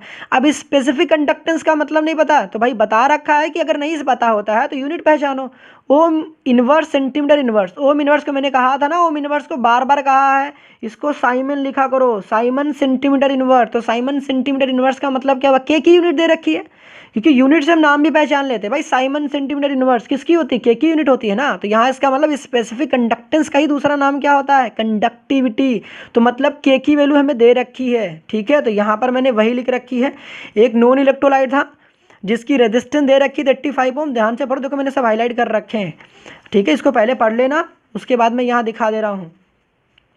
फिर क्या बोला गया, तो स्पेसिफिक कंडक्टेंस कहाँ दे रखी थी भाई, देखो नीचे दे रखी थी। स्पेसिफिक कंडक्टेंस का मतलब कंडक्टिविटी, कप्पा जो दे रखा है यहाँ पर दे रखा है, पहचाना कैसे, ओम इनवर्स को हटाया करो भाई, साइमन लिखा करो, साइमन सेंटीमीटर इनवर्स मैंने बार बार करा, क्वेश्चन में बड़ा इस्तेमाल होता है। साइमन सेंटीमीटर इनवर्स का मतलब के की यूनिट दे रखी है, तो के दे रखा हमें, मोलर कंडक्टिविटी पूछा हुआ है, तो जब भी आपको जो पूछता है पहले तो ये लिख लो कि क्या पूछा गया, उसका फॉर्मूला लिख लो, क्योंकि हमें इससे एक ये आइडिया लग जाता है कि हमें अल्टीमेटली चलना कैसे है। अब यहाँ पर खास बात क्या है कि हमें दूसरे जो सेल है ना, मतलब जो दूसरा इलेक्ट्रोलाइट है हमारे सामने, उसकी निकालनी है क्या, उसकी निकालनी है क्या, मोलर कंडक्टिविटी निकालनी है। तब यहाँ पे रिलेशन फाइंड आउट करने पड़ेंगे भाई दोनों में, इसलिए ऐसा दे रखा है। अब देखो खास बात क्या थी, उस भाई साहब ने बोल दिया when the same cell was filled. इसका मतलब क्या हुआ कि सेल का सेल कांस्टेंट सेम रहने वाला है। क्यों? क्योंकि सेल कांस्टेंट का जो फॉर्मूला होता है वो एल अपॉन का ए होता है। भाई कोई अगर सेल लोगे तो उसका लेंथ और एरिया तो चेंज हम लोग कर नहीं रहे, उसके अंदर जो मसाला भर रहे हैं दैट मीन्स इलेक्ट्रोलाइट जो फिल कर रहे हैं वो चेंज कर रहे हैं ना, लेंथ और एरिया तो चेंज नहीं कर रहे। दैट मीन्स एल अपॉन ए का जो रेशियो हो वो तो इसमें भी वही रहेगा, इसमें भी वही रहेगा। मतलब कि ये हमारे लिए बनेगा हथियार, कौन, सेल कांस्टेंट, क्योंकि भाई हम लोग सेल नहीं चेंज कर रहे, क्योंकि बोला गया मतलब सेम सेल वॉज फील्ड, इस वजह से सेम सेल यहाँ पर क्या था, की पॉइंट था। अब क्वेश्चन करना स्टार्ट करते हैं। दैट मीन्स कि यहाँ से हम लोग कंडक्टिविटी हमें निकालनी है क्या, देखो बोला कैलकुलेट द मोलर कंडक्टिविटी, तो मोलर कंडक्टिविटी निकालने के लिए के निकालना पड़ेगा भाई। इस क्वेश्चन में भी दूसरे वाले अननोन इलेक्ट्रोलाइट का भी मोलर कंडक्टिविटी निकालना पड़ेगा। मोलर कंडक्टिविटी के लिए के तो निकालनी पड़ेगी, तो के इंटू 1000 तो यहाँ भी करना पड़ेगा और अपान में मोलैरिटी भी करनी पड़ेगी। मगर सवाल यहाँ होता है के कैसे निकालेंगे, तो के इक्वल टू क्या होता है, 1/r इंटू सेल कॉन्स्टेंट, या फिर ऐसे भी कह सकते हैं K equal to G star upon का आर। अब ये सेल कॉन्स्टेंट कैसे निकालेंगे, with the help of non electrolyte. अब ऐसे कैसे करेंगे इसको देख लेते हैं। अभी तक तो सारी बात समझ में आ गई कि मैंने कहा क्या, देखो ये K equal to G star upon R होता है, मैंने बता रखा था। देखो K equal to G star upon का आर, जी स्टार क्या था, सेल कांस्टेंट था, तो सेल कांस्टेंट सेम रहेगा। क्यों? क्योंकि सेल सेम है, सेल सेम है, इसलिए जो सेल कांस्टेंट है वो सेम होगी, कि लेंथ और एरिया चेंज नहीं होने वाला। तो यहाँ पर हम लोग ये कह सकते हैं कि ये जो K1 है मल्टीप्लाइड बाई R1 होगा वो इक्वल होगा जी स्टार के। जो जी स्टार यहाँ पर होगा दैट इज जो सेल कांस्टेंट यहाँ पर होगा वही सेल कांस्टेंट यहाँ पर भी होगा। तो दैट मीन्स हम यहाँ भी कह सकते हैं ना K2 is equal to into R2 is equal to क्या, जी स्टार। बात समझ गए। अब यहाँ पर क्या करने वाले हैं, यहाँ पर के पता था पहले वाले, हमारे पास जो पहला वाला नॉन इलेक्ट्रोलाइट से के पता था क्या, बिल्कुल के पता था यार। देखो के कहाँ दे रखा था, के देखो यहीं पर दे रखा था, मैं यहाँ पर रख दो 1.29 आर की वैल्यू दे रखी थी, रेजिस्टेंस ऑब्वियसली दे रखा था हमें, कितना दे रखा था 85 दे रखा था, यहाँ पर 85 रख दो, तो इससे आ जाएगा जी स्टार। अब ये जो भी जी स्टार है कहाँ रखेंगे, यहाँ पर। अब प्रॉब्लम है कि यहाँ पर क्या क्या हमें पता है इस वाले क्वेश्चन में, तो हमें जी स्टार यहाँ से निकाल लेंगे, ये जी स्टार जो आया यहाँ पे रख सकते हैं हम लोग। तो यहाँ पर जी स्टार की वैल्यू ये रख दो 1.29 इंटू 10 की पावर माइनस का 2 इंटू 85, ठीक है। अब के की वैल्यू हमें पता थी क्या, यहाँ पर नहीं, रेजिस्टेंस पता था हमें, रेजिस्टेंस दिखाता हूँ मैं आपको, मतलब 96 ओम दे रखा था, तो रेजिस्टेंस पता है, तो यहाँ से K2 निकल जाएगी यहाँ पर K2, तो K2 कितनी आ जाएगी, आर तो पहले रख दूँ मैं 96। अब यहाँ पर आपको पता है K2 निकालना पड़ेगा, K2 निकालेंगे कैसे, K2 इज इक्वल टू, देखो ये चीज़ इंटू में है तो कहाँ जाएगी, डिवाइड में जाएगी, तो यहाँ पर कितना आ जाएगा 1.29 इंटू 10 की पावर माइनस का 2 इंटू 85 अपॉन में कितना आ जाएगा बताओ यहाँ पर 96।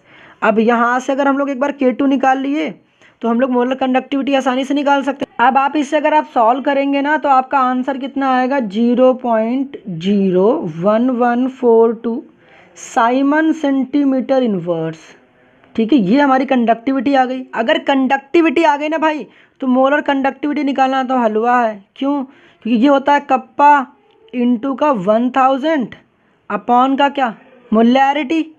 क्वेश्चन में देखो कप्पा तो हम लोगों ने निकाल रखा दूसरे अननोन इलेक्ट्रोलाइट की, तो यहाँ पर रख दो 0.01142 1000, तो यहाँ रहेगा ही रहेगा।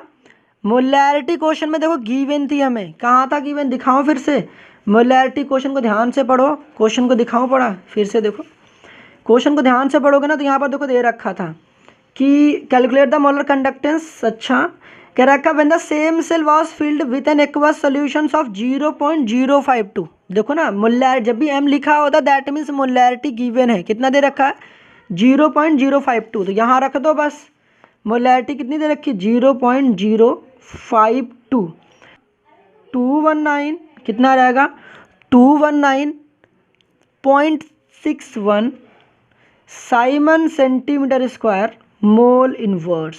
मैंने बार बार कर रखा है, यूनिट पे फोकस करना भाई, यूनिट जरूर लिख के आना, ठीक है। तो मोलर कंडक्टिविटी कितनी आ गई दूसरे वाली अननोन इलेक्ट्रोलाइट की 219.61, ठीक है। जी स्टार क्या था हमारा सेल कांस्टेंट, तो जी स्टार दोनों के लिए सेम होगी, बता रखा है। तो बाय द वे पेपर में जैसे कि आईएससी बोर्ड वाले ने पूछ रखा ना कि सेल कांस्टेंट निकाल के बताओ, तो इन दोनों को अलग से, इसको अलग से सॉल्व कर लेना, बता देना। और यहाँ से तो हमें मोलर कंडक्टिविटी पता चल गई, समझ में आ गया ना, तो ठीक है। अब नेक्स्ट क्वेश्चन को ध्यान से पढ़ो। बोल रखा है कि the resistance of 0.01 molar NaCl solution at 25 degree Celsius is, मतलब कि रेजिस्टेंस दे रखा कितना है 200 ओम दे रखा है। तो सीधे आप इंफॉर्मेशन को लिखो, R इज इक्वल टू 200 ओम दे रखा है। अच्छा, मोलैरिटी जब भी ऐसे 0.01 m लिखा था, इसका मतलब ये मोलैरिटी दे रखी है 0.0, ठीक है, 1 दे रखी है मोलैरिटी। अच्छा, कई बार हो सकता है यूनिट में m की जगह पर आपको ना मोल पर लीटर लिखा हो, तो घबराना मत, या फिर ऐसे ना लिख के इसको l के ऊपर लेके जाएगा तो बोलेगा मोल लीटर इनवर्स। तो मोल लीटर इनवर्स बोले या मोल पर लीटर बोले, या फिर यहाँ m लिखा हो, दैट मीन्स आपको m की वैल्यू दे रखी है। उसके बाद क्या बोला गया था, cell constant of the conductivity cell is unity. Unity का मतलब क्या होता है भाई, this is the key point, 1 दे रखी। यूनिटी का मतलब क्या होता है, एकता, मतलब एक है। तो यहाँ पर ना जी स्टार का मतलब क्या है बताओ, जी स्टार का मतलब है सेल कांस्टेंट, जी स्टार का मतलब सेल कांस्टेंट जो दे रखी है उसकी वैल्यू कितनी दे रखी है बताओ, इसकी वैल्यू दे रखी है 1। हमें निकालना क्या है, calculate the molar conductivity of the solution. तो मोलर कंडक्टिविटी का फॉर्मूला लिखो। तो यहाँ पर मोलर कंडक्टिविटी बराबर क्या होता है बताओ, कप्पा इंटू 1000 अपॉन की मोलैरिटी। अब प्रॉब्लम आ गई कि भाई यहाँ पे कप्पा कैसे निकालोगे, तो बड़ा ही आसान है, ये देखो हमें फॉर्मूला पता चल गया। और हमें निकालना क्या है, हमें निकालनी है मोलर कंडक्टिविटी, कैसे ये पता करना है मोलर कंडक्टिविटी। अब हमें तो पहले क्वेश्चन में जो जो दिया होता है उसको लिख लो। अब इसके बाद हमें पता चल गया कि जब आगे हम लोग सॉल्व कर रहे होंगे तो हमें के निकालना पड़ेगा, क्योंकि जब तक के नहीं निकलेगा तब तक भाई सॉल्व, क्योंकि मोलैरिटी तो गिवन है। अब के निकालने कुछ रिलेशन पता होना चाहिए, तो भाई रिलेशन है ना हमारे पास। तो के इज इक्वल टू क्या होता है, जी स्टार अपॉन का आर होता है, रेजिस्टेंस तो गिवन है, मैंने कहा था सारे फॉर्मूलेस मैंने लिख रखे, ध्यान से फॉर्मूला अपने सामने रखो, समझ में आएगा। तो जी स्टार तो 1 हो गया, तो के तो सुनो, के इज इक्वल टू ये 1 हो गया। आर की वैल्यू दे रखी थी क्या, हाँ 200, रखे आ गया। अब इस के का क्या करोगे, के की यूनिट लिख दो भाई, यहाँ पर यूनिट क्या होती बताओ, याद हुआ कि नहीं हुआ, अभी तक नहीं हुआ भाई, याद कर लो यार। साइमन सेंटीमीटर इनवर्स कितनी बार बता रहा हूँ, साइमन सेंटीमीटर इनवर्स। तो ये आ गया, आप अपॉन में रहने दो अभी, ठीक है। हमें निकालनी मोलर कंडक्टिविटी, इस फॉर्मूले में पुट करो, कहाँ पर, इस फॉर्मूले में पुट करो। तो lambda M is equal to 1/200 into 1 मतलब इंटू 1000 अपॉन में क्या करनी, मोलैरिटी कितनी दे रखी थी 0.01। अब इसको सॉल्व कर लेना यार, सॉल्व करने तो आता होगा, नहीं आता तो बता देना। मैं जहाँ भी नहीं आएगा ना कोई कैलकुलेशन आप बताना मेरे को, मैं ना आपको टेलीग्राम पे भी आपका इसका सोल्यूशन बिल्कुल अच्छे से सॉल्व करके दे दूंगा। तो मोलर कंडक्टिविटी इसकी कितनी आ जाएगी, मैं बता दे रहा हूँ ना, इसकी मोलर कंडक्टिविटी आ जाएगी 500 Simon centimetre square mol inverse. मैंने बार बार कहा यूनिट पे भाई फोकस कर।